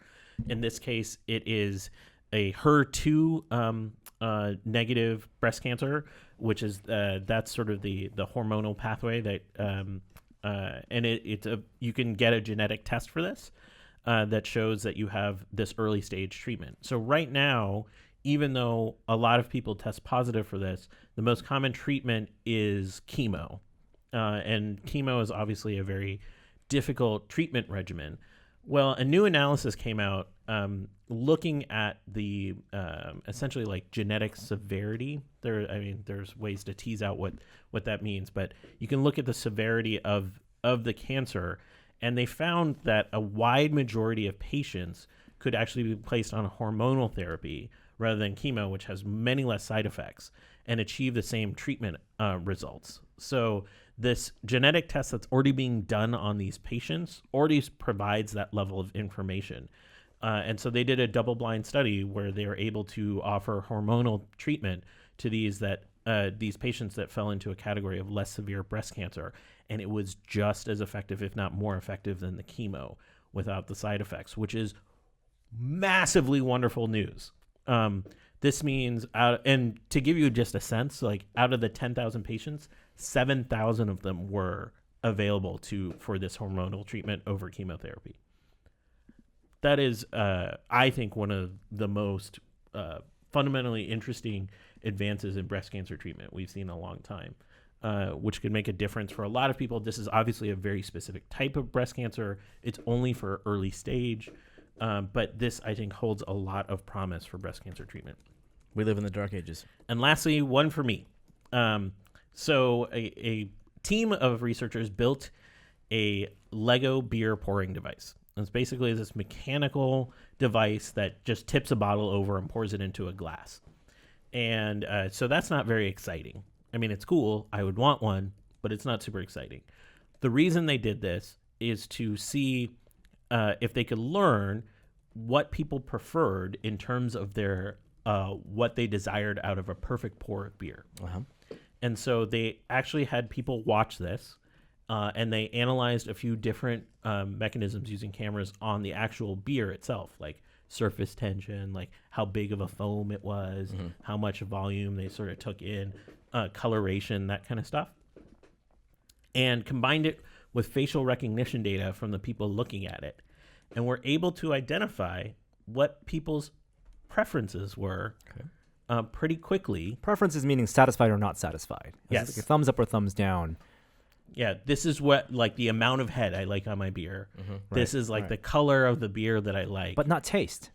Well, no, because they're not actually giving them the taste of the beer, right? You could make the argument that they like what they've associated with good taste. Sure. What about like frost and like a frosted glass or not frosted glass? Yeah, that That's was a one of the huge, characteristics huge- they looked at, Okay. is the glass type. So anyways, what they're able to do, because they did this with like sort of a neural network, is be predictive now. Yeah. They can give you the beer that they think you will like. Like my beer. Well, that would not be good because I don't think you like beer. No. But for me, they should Yeah. be able to identify Give you what you like. based off of a few simple questions. That's the good side I can get the perfect pour. of the future. Yeah, see? And all it took was somebody building a Lego robotic beer pouring device to standardize beer pouring. No, they were only accurate to about 80%. So there Fair. could some deep neural Those 20% learning could- people can go suck it. Yeah. It's fine. Okay. I don't think that's how statistics works. That's it for this week. The VR Minute. Virtual reality this week. It's getting to the season where it's warm in here. Yeah. Yeah. Oh yeah. It's June. Longer days. Hey, we got a bunch to talk about in VR AR, so we're going to go through some pretty quickly. On the Oculus Go side, two things we want to talk about. One, if you are a basketball fan or just a sports fan in general, we implore you to check out Next VR. They're doing something with the NBA Finals where they're taking their locally recorded stereoscopic 180-degree video and cutting them into some highlight reels that are pretty high bitrate. You have to download them. You can't even stream them. Why can't you stream them? They can't be that big. I think that their servers just don't want to. They haven't paid for the servers to do that. Yeah, streaming. maybe you're right. And to have it in real time, and it will allow for some scrubbing because people assume we'll want to scrub. True. It's nice and high res. It looks Yeah. crisp. And it's if you haven't experienced what sports could look like, because they do a lot of ads for basketball and VR with Gear VR. Yeah. And it's not exactly being courtside. In fact, the best angles are not courtside. The best angles are right behind the basket. A lot of action there. you get to see a lot that you wouldn't see in a broadcast. And what I'd love to do is see at some point, it's not ready now, is this type of high bitrate stereoscopic video being streamed live and sync that up with the commentary that you would hear on the radio or something, and just be able to watch a full basketball game in VR. Yeah. I'm 1,000% behind this. We're actually going to try something right after this podcast because Oculus Venues is hosting a screening of a baseball game. Let's talk about Oculus Venues, can we? Venues, yeah, it's not exactly It's not it's not full 100% video. the same. It's a video component with social. Yeah. So you are in it's like big screen. It's their version of big screen. Very much But instead so. of movies, it's for their partners are mostly these sporting and comedy events and music events. They just released it a week ago, and I think there's a handful of movies. It's not many. Yeah. Reservoir Dogs, they're showing in a couple months. I'll watch that. But the idea is and I only saw one event. There was when I tried it, there had only been two. There was a concert, and then there was a comedy show. The comedy show was 2-dimensional video, and the scale was off.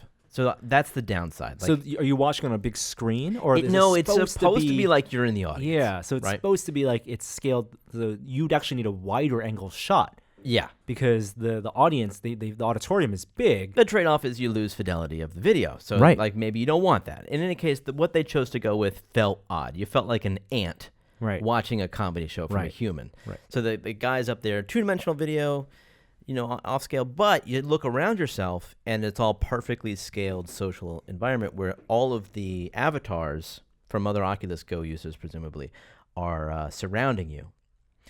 That's not the interesting thing about Oculus Venues, though. The interesting thing is that when you join a room, you're in there with, I think, 16 other people. Good amount. It will, and if you look at who's in there, you can change any seat. You can sit next to any crazy avatar you want to. It will tell you if the person sitting next to you has a friend in common Oh. on Facebook. Interesting. It will tell you if they've ever liked something you've liked. So, and not even if they're sitting next to you. I joined a room and it said, John234 liked color DMDs, which is a pinball thing that like nobody knows about but pinball fans. And so you jumped next to them and started chatting with them about Whoa! So I could have, Oh. but I didn't because I'm a little freaked out. it. How did you know that? You Well, we both like the Facebook thing. There's another guy who knows Dan Morris. Ah. I could have sat next to him and started that conversation. Right. And for extroverted people, I'm sure that's exactly what they did. But You're creating a lot of awkward social encounters. What if they jump to you and you're introverted and you're like, I don't want to talk about this right now. Yeah, I just maybe want to that- watch this comedy show, mute. And you can turn off your mic. And Ghosts. you can do that. You don't even have to sit with the audience. If you just want to watch the show, there's like a private balcony you can be in.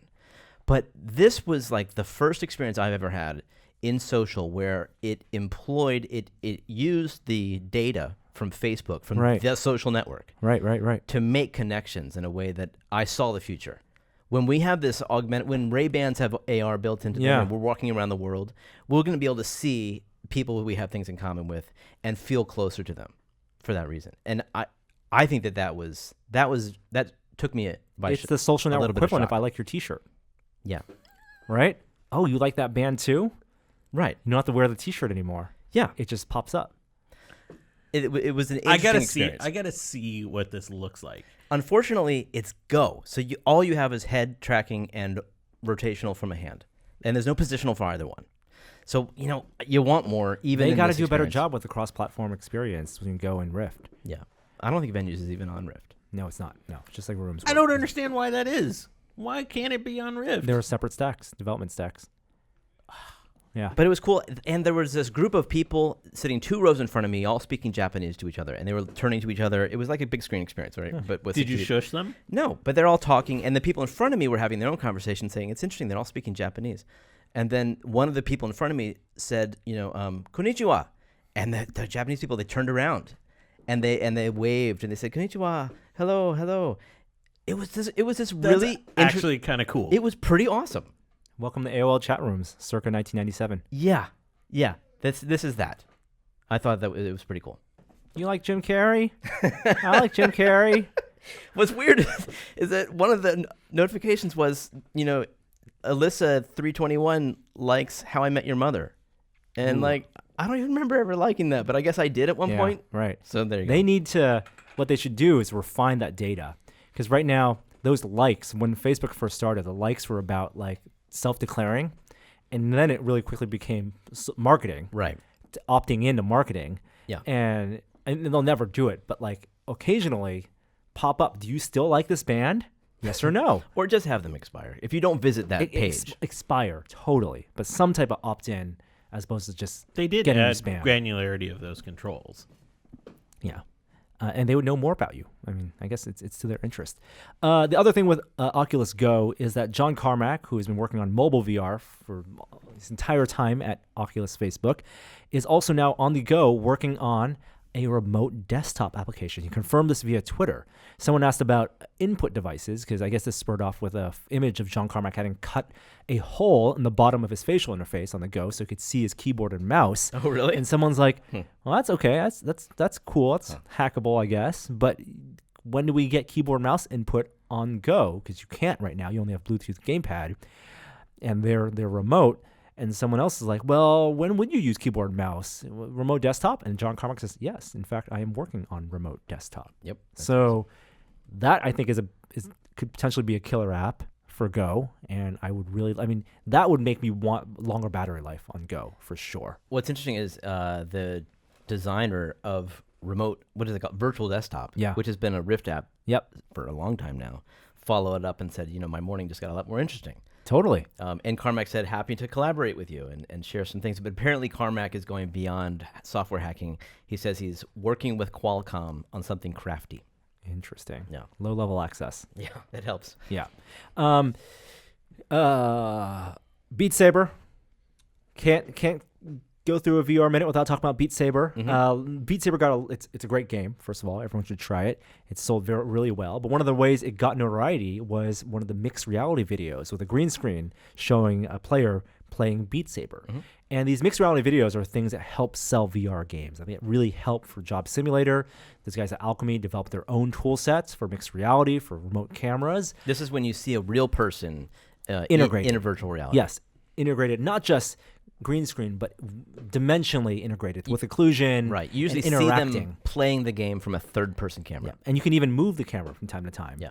Well, there's a demo of a depth sensing camera integration that allows for mixed reality, and Beat Saber was one first implementation, without any green screen, purely using depth data and optical data for the moving subject, and even tracked occlusion. That was the neat thing, is that it's not just no green screen, which would allow you to mask out the background, but because it's depth sensing and they can tell where the player is, they can actually put game objects between the camera and the player. Yeah. So when the player is playing Beat Saber and they hold this katana behind them, it occludes their body. Now, that's something you don't get with a green screen. No. That's cool. Yep. The depth sensing aspect, and also maybe some skeletal modeling, which you can totally do with just an optical video feed. Yeah, because I think it uses Kinect, doesn't it? Yeah.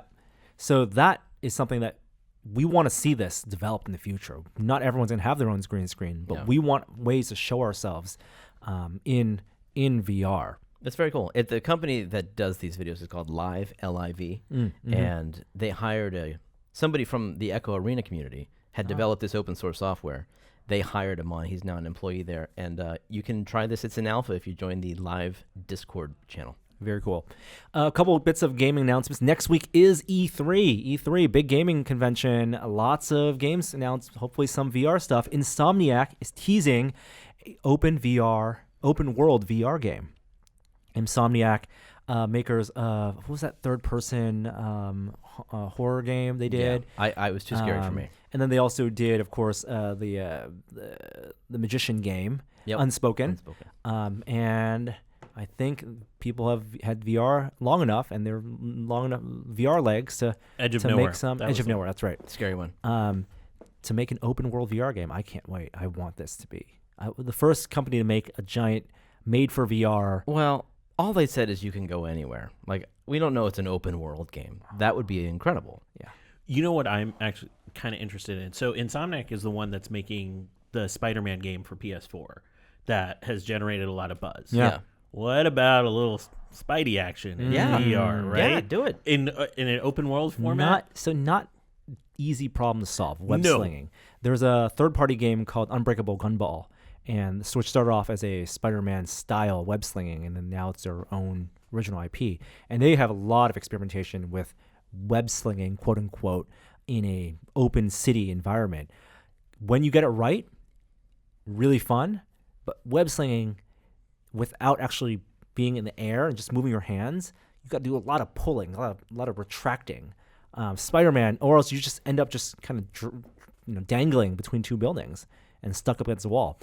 Web slinging that would be pretty funny if that's right? what happened to a lot of people. Like untrained Spider-Man, you're just basically, once you lost momentum, like physics hurts you. You need to take advantage of physics. You also need to combine it with, I think, Echo Arena style, Lone Echo style wall crawling. I think that's the other thing that really makes it work. Speaking of Echo Arena, we're also anticipating news on their big update, and maybe we'll see something next week for that as well. Are you talking about Echo Combat? Echo Combat. Yeah. You might want to watch this week's episode of Projections if you're interested in that. Is it a battle royale like everything? No. I'm just You know, everything is battle you've royale. heard it's I know. Yeah. And then let's talk about Apple and the developments with ARKit. So first of all, they've improved the world recognition of AR, and they're demoing that with some apps that let you detect distance between things, measure objects. Great. ARKit also now supports multiple users, and so multiple people can look with their iOS devices at the same virtual object in a shared space. I think that's hugely important. And then I didn't know you couldn't do this before. Yeah. But it's interesting. Like Right. they Apple demoed 3 people in one VR space. Then Lego said you could do 5. in So AR, yeah. Yeah, which is interesting. Yep, because they all need to talk to each other, right? They all need to recognize without QR codes. Without codes. Yeah. They recognize the same different angles of the same table. Mm-hmm. And that's not easy when you have occlusion and when you have different lighting. Once again, what this harkens towards with the AR headset. This is all I could hear when I watched this is them laying the groundwork for a headset in the future and getting developers excited about making things with the flat screens so that there's content and there's experience and there's UI expertise when a headset comes. Because, by the way, the whole Lego demo I thought was it missed the mark for me because the people ostensibly built a Lego set and then played a video game. Like they had no connection. But if you have your hands free, if you're wearing a headset, to play with the Legos and play with something physical that also interacts with the augmented reality. Hey, especially with hand tracking, that gets interesting. you can pew, Yeah. right? Spaceships. Yeah. What I saw when I saw this is I think I mentioned like a month or two ago about seeing the construction worker actually use AR to look at where pipes were underneath the ground. This seems like an incredible business application for like architects and construction workers and engineers that to have multiple views To show their clients. Yeah. That'd be amazing. The other thing to expand that ecosystem of AR objects is a new file format shared by Apple Pixel and Adobe. It's called USDZ. It's basically a zip file. It's a compressed file or a zero compression archive file. I shouldn't say zip file, an archive file that has all your AR assets that can be shared between applications. USD stands for Universal Scene Description. And that's, I think the important part is it's not just a 3D model. It is a 3D model with real world dimensions. Right. So that it can be, any of these objects can be augmented, And placed in placed into the real world Yep. using an app or and what the have scale you. will always be right. Exactly. So that like the Fender demo is like you could see what a guitar looks like sitting in your bedroom. Has Adobe ever partnered with Apple in this way around a file format? They've definitely partnered with Apple. I don't know about a file format before. I mean, they have Photoshop and they have an application called Dimensions that lets you build 3D objects for AR. I don't know. I hope we'll see more of that. Last week, Jeremy and I were at the Augmented World Expo, AWE, and we saw a bunch of things, headsets. I don't know if we want to dive too deeply into what we saw because they'll be in future episodes of Projections, but suffice to say, we did see the Vario headset. We saw the AntVR Mix headset, and we had a cool haptics demo that we also tried. Yep. We only there for a couple hours. So, but Hand haptics or hand something? haptics. The big takeaway was that it was a massive convention. There were so many people, so many booths there.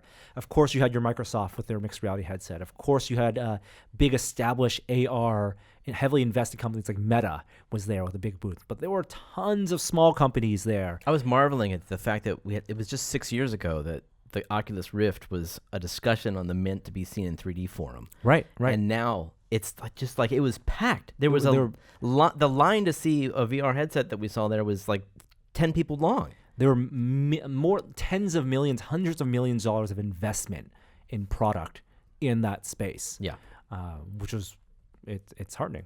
It was very cool. And the Vario headset in particular, that's even from a VR standpoint, not just AR, just from VR, is something you're going to want to learn more about. It was very impressive. All right. And that does it for the VR Minute. We'll have more VR talk on this week's episode of Projections, so stay tuned for that. And let's move on to our last segment. Is it your favorite segment? It will be this week. Testing this week.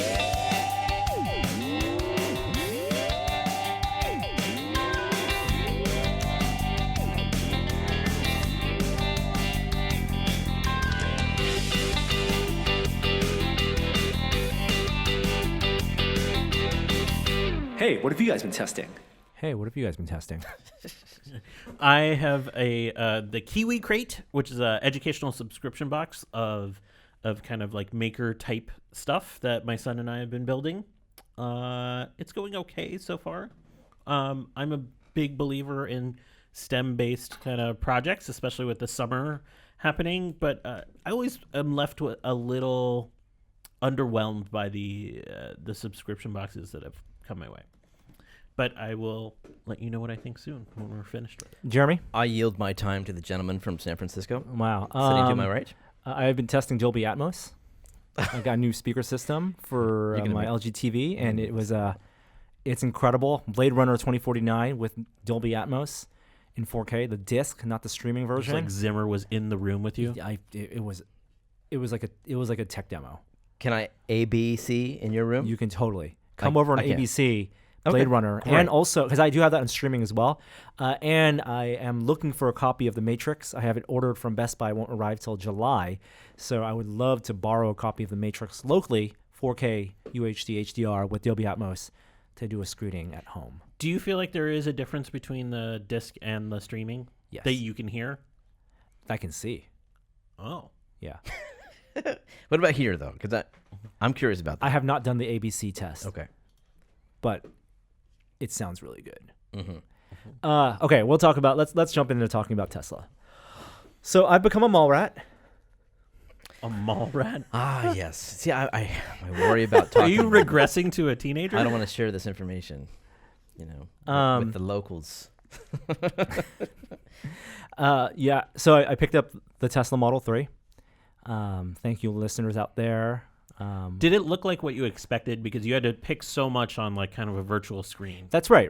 I mean, I've seen enough of it, and we did a test ride with one of our listeners earlier, and so I kind of knew what to expect, but never until you really own it and like are intimate with everything about it. It looks better than I expected. It's not as small in my mind. It was like a Corolla. It was like a real compact 4-door sedan, but it's only like 6 inches shorter than my previous sedan, which was a really long car. And so it feels spacious. Like it feels like, and I love the design of it. I love the color I got. I love the rims. The driving experience, primary, right? It is the fastest car I've ever owned. The most oomph off the line, the smoothest. I don't feel the bumps that some people have been reporting in terms of like feeling all the little bumps on the road. It still feels really smooth to me. I've turned off the high battery regen. So there's a couple things that really differentiate the driving experience between an electric car and a combustion car. On a combustion car, you coast. When you let go of the gas pedal, you still move forward. An electric car, most cars have the battery regen, and so it pretty much brakes instantaneously. Like you can attest to that on your car, Jeremy, right? When you let go of the accelerator, it's almost like you're tapping the brake immediately, which is why on the Bolt, you have a mode that's the opposite of that, where you can drive by braking. You either brake or you let go of the brake and it cruises forward. They call it one pedal driving. You switch into low, which is a different terminology than it's the opposite terminology. It's switching into a low gear because it causes you to get the sensation of downshifting. Tesla doesn't have that, But on the other side, you brake pretty hard when you let go of the pedal. I've turned that off. I've turned on low regenerative braking because I do like to coast a little bit. I've turned off creep though. Creep is another thing like which is you have on gas cars. If you let go of the brake, you creep a little forward. Here, if you let go of the brake, it is in a hold mode until you press the accelerator. And I've turned that off. Why did you turn off the high regen? Because I like coasting a little bit. Because I'm not accustomed yet to the driving dynamics of like holding the pedal on a freeway. Right. I actually kind of understand that in city driving, but I think once you start, making a road trip to LA, that you might shut off that feature. Oh, I do. Yeah, I turn off that high gen. Yeah, I turn it off on the freeway. Yeah, right on the freeway because you're like I don't want to press the pedal unless you're using cruise control. Yeah, like I'm constantly just like. But don't you want that most efficient power regeneration? Don't you want to maximize the amount of power? I also want the most comfort. I got 310 miles. Okay. Yeah. The pickup experience, I thought satisfactory. You set an appointment. It's in Fremont in the Bay Area. It's not at the factory. They have their own delivery center. I thought you meant the acceleration for a second. And I was like, it's okay. And it was funny driving up to this delivery center. You drive by the parking lot where they store all the Model 3s that they've been making, and it's hundreds of them. And you can see them. And I actually pulled into that lot, and the guy's like, no, you get out of here now. Don't get close to these other cars. The delivery center is down the road. So they're making them. You can see hundreds of them, all the colors. And then you have your appointment, and then a specialist comes to you, shows you your car in the garage. It's on like a mat along with all the other cars, take pictures. You walk around it, you inspect it, you sign all the documentation, and you drive away. Now, they have to assembly line this handoff process. Cause how many are they making? 3,500 a day? 500 a day. Okay, sorry, 500 a day. Yeah. Across the country. Across the world. I get it, but they got to roll out a lot of them. Yeah. So are there a number of people doing the same thing that you're doing there? It felt like making an appointment to pick up a phone. Okay. It felt like going to the Apple store. This is your slot. They walk up to you. Oh, are you Norman? Shake your hand. Yeah. I'll be your expertise. Want to see your car? Your car is in this garage. Your one's right there next to other. Everyone's doing the exact same thing, walking around their cars. You want a picture of the car? Great. Get in the car, check it out a little bit, sign the documentation, and then drive away. Yeah. It took about, I'd say, half an hour to 45 minutes Seems about for the whole thing. While you're in that lobby waiting, though, they've made that lobby decked out. I mean, they have their batteries, battery panels, solar panels they want to sell you. They have a Model X and a Model 3 just sitting there for you to sit in and walk around. They have free coffee. Flamethrowers. They have hats and T-shirts you can buy. Was it good coffee? It was pretty good coffee. Yeah. And while you were waiting, you said that your car appeared in your app. So that's the thing. You tie your account to your car, to your phone app, right? Your car account to your phone app, and your phone is the way you enter the car. They have keys, these key cards that you can use, but really it's proximity sensing. And so when you're logged in your phone, I downloaded the app, logged in, I could see that my car, based on GPS, where it was 70 feet away from me. I could have honked the horn. I could have opened the trunk. I could have turned on the AC with the app, with it, because it was already tied to my account. Yeah, they already assigned that VIN number to me. Took it home. Autopilot all the way home? Nope, didn't autopilot. This is some of the surprising things. I've made an ongoing list, and we'll probably make a video about this, of things that you might not know as a new car owner, or they don't tell you as a new Tesla car owner. But it's not charged all the way because they never want to top it off unless you're ready for a trip. An autopilot actually has a calibration period. So for the first, they say about 50 miles, and it took about 80 miles for me.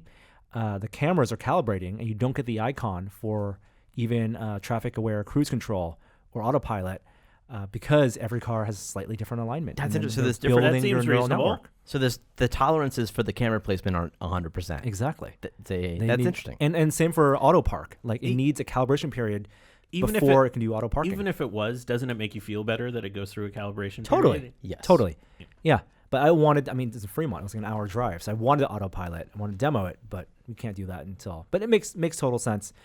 It does in some ways feel like a beta experience, a beta software experience. There are things that I know they're constantly improving over time, but I think between me getting the car and the next 2 days, I got the software update where the rear seat heating got turned on. What? They just did that? Yeah. Wow.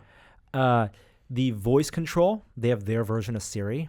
You can ask for directions to get home. How would you ask for directions to get home? How do I get home? Directions home. How do I get home would not work. Directions to home would not work. It's navigate to home. Really? Yeah, they have their lexicon. That'll get better. That's very specific. Yeah. Oh, yeah. What else did I feel like software-wise? How do you feel? How have you adjusted the experience of having the center single center console screen thing? Within 5 minutes, no problem. Really? Yeah. I always thought that was going to be the hardest part of adjusting to knowing it. my Just because your speed. eyes have to go somewhere completely different. Yeah, not a problem at all. Let's talk about the bug, the big bug. I ran into a huge bug with the car. Went over to Jeremy's house to show Jeremy and his family. Parked on a slight incline on the side street next to Jeremy's house. Parked the car, maybe it was like 15 minutes after ready to head out. Got in the car, put it in the drive. When you put your car in the drive, the car doesn't, unlike a gas car, doesn't automatically roll. It's in a hold position. You have to put your foot on the accelerator. Put my foot on the accelerator just a little bit to head up. It started going backwards. Drive and reverse were flipped. What? I'm still convinced that it was You think it was momentum? rolling backwards because it was on a hill, and it needed you to give it more gas. No, we remember we I turned know off the it car. was different after we fixed set it. it. Yeah. And we're like, okay, we thought, is it neutral? Is that why? Is it like some gas cars when you're on a hill, if you go on a drive, Yeah. it does fall back just a little bit. Did it have like a D on the screen Had for a being? D on the screen. My foot not being on the accelerator was still on hold. And in the moment I pushed a little bit of acceleration, Yeah. it started moving backwards. And you were afraid to really give it more gas because you didn't want to hit the car behind you. Yes, there was a car, and we were inching closer and closer to it. So- and this is where we had to put it in neutral, which is not clear how you do it. You have to go to the manual and figure out that you like hold the stock in one position. And then Jeremy, you And Danica and Danica pushed it up a couple inches. attempted to push it. It's a heavy car. Please tell me somebody took a photo. No. Because I just want to see a photo I was of somebody hoping, pushing thinking this was definitely something somebody would take a video of if anybody saw it.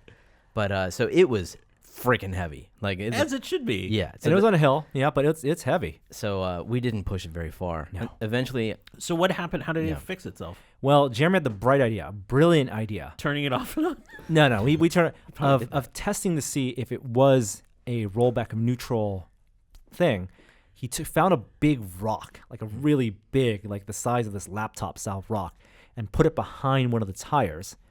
And so if it was just rolling back, it would stay, and if it was actually reversing, it would try to go over the rock.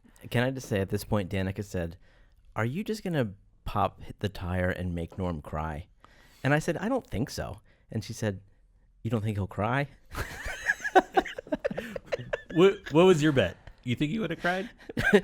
Jeremy was convinced it wouldn't pop the tire. I wasn't even going. that No, far, it 'cause- wasn't going yeah, to pop the tire. Yeah. And so after we did that, and it felt the resistance, then it went forward, and everything was okay, and it's been okay since. It wasn't even that it reversed, drive and reverse. Both reverse and drive were going in reverse. Have you had that problem since? No, but it's been reported in forums that some people have had drive and reverse swapped. That seems to be a big issue. Yeah. That's and then once it moved forward, Yeah. then you retested it without the Uh-huh. rock, Right. and you put it in drive, and you were able to accelerate, and it creeped back less than an inch. I mean, it was Yeah. almost nothing. Right. Not what we had beforehand, which was Right. moving. So like there a was foot, there was a foot. difference. There was a difference. So that was very strange. Yeah. Do you Beta think the software, beta car. incline had anything to do with this? Well, that's what don't I'm saying. Like, Yeah. oh, like maybe some mode wasn't engaged or something. Yeah, I don't know. I don't know. Yeah. You haven't seen that since, I assume. No. So bizarre. So bizarre. Yeah. Yeah. Going back to being a mall rat, charging. So I don't have my 240 volt charger installed at home yet, the 220 volt. Well, let's point out that it ships with everything you need to charge on 240 volts. This is the interesting thing, because when you were talking about the Bolt, you talked about when you bought your car, you need to buy a several $100 accessory, They call it a charger. which all it does is it's transformer. It converts your wall. It's not a outlet. transformer. It's not even a transformer. No, it's an adapter. It's a relay. Okay. It switches that current on and off. That's it. Right. So you plug your 240 volt, what you would plug a washer dryer Yeah. into, 4-prong, and then when it plugs in your car, you can charge. But that connection, Hundreds that of plug dollars. is hundreds of dollars. Yeah. Tesla does include one with 2 adapters, one for 240 and one for 110. Thought that was very cool. And so I just need to get the 4-prong installed because I have an older house and I only have a 3-prong. It's a 32 amp charger, which is different than when the first Teslas were shipped. The Model S is a 40 amp charger, but they're interchangeable. So if you have a 40 amp charger, you could charge your car faster than with a 32 amp one.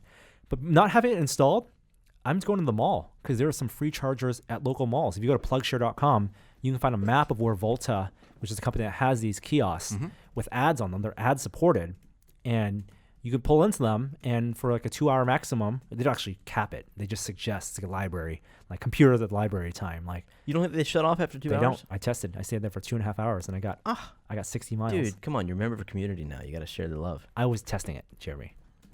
You need a sign. He's trying to be an independent car journalist. And for 2 hours at 32 amps, you get about 50 miles of range. You will now feel my pain when people use those spots who aren't charging. Sometimes people pull in Because they're EV. Sometimes they're EV. Like, Sometimes there's not EV? and they're not even charging.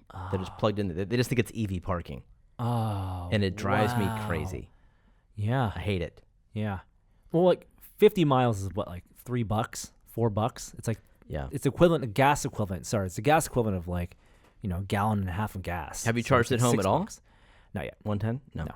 No. And even 110, there's one that if you have the 110 prong with the right angle on it, that actually gives you a little more voltage. Really? And that's 4 miles per hour as opposed to 3 miles per hour of charging. Yeah, I know it affects the speed, but does it affect the battery life? What voltage you charge at? No. Okay. No. They do recommend that you don't charge it all the way full. Yeah, I You never want understand to deplete it either. You kind of keep it in that middle 80%. That's of news to battery me. range. I don't think I have that option. I have a Hilltop Reserve option, which keeps me from going all the way full, which Yeah. allows the regenerative braking to always work even on a full charge. But like the boosted board, Yeah. if you charge all the way up, regen braking doesn't work, because there's nowhere for that power to go. Right. Here, they suggest you can drag a slider and say, my daily trips, I only want to charge up to 80, 90%, and then only top it off to 10% on the day you're going to make a big trip. Right.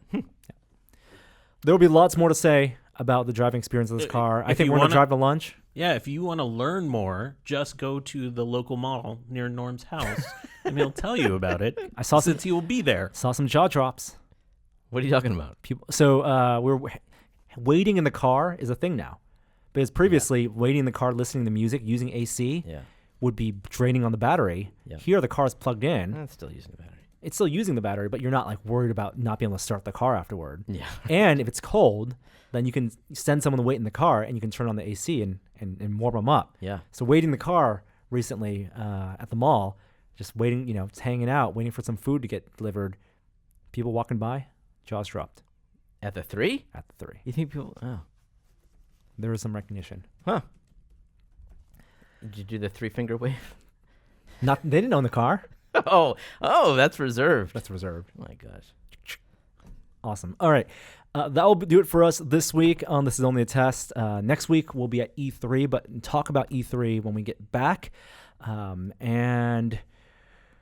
you have questions about Tesla ownership, post them in the comments below. Happy to answer them.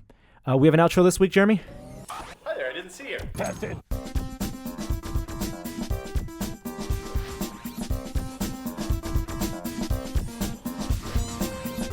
Well, if you can't beat them, join them. I am mining coins on my computers. I put them to work. So That's it. We're done. why not? Why not? Hey, one thing we forgot. Just the delightful news of Simone posting images of her recovering and generally seeming like she's getting back to herself and ahead of what I expected. She looks great. She looks awesome. Best of luck. But I have to get rid of all these eye patches now. And now we have to get special effects for the scars. Love it. Let's do it. See you next week.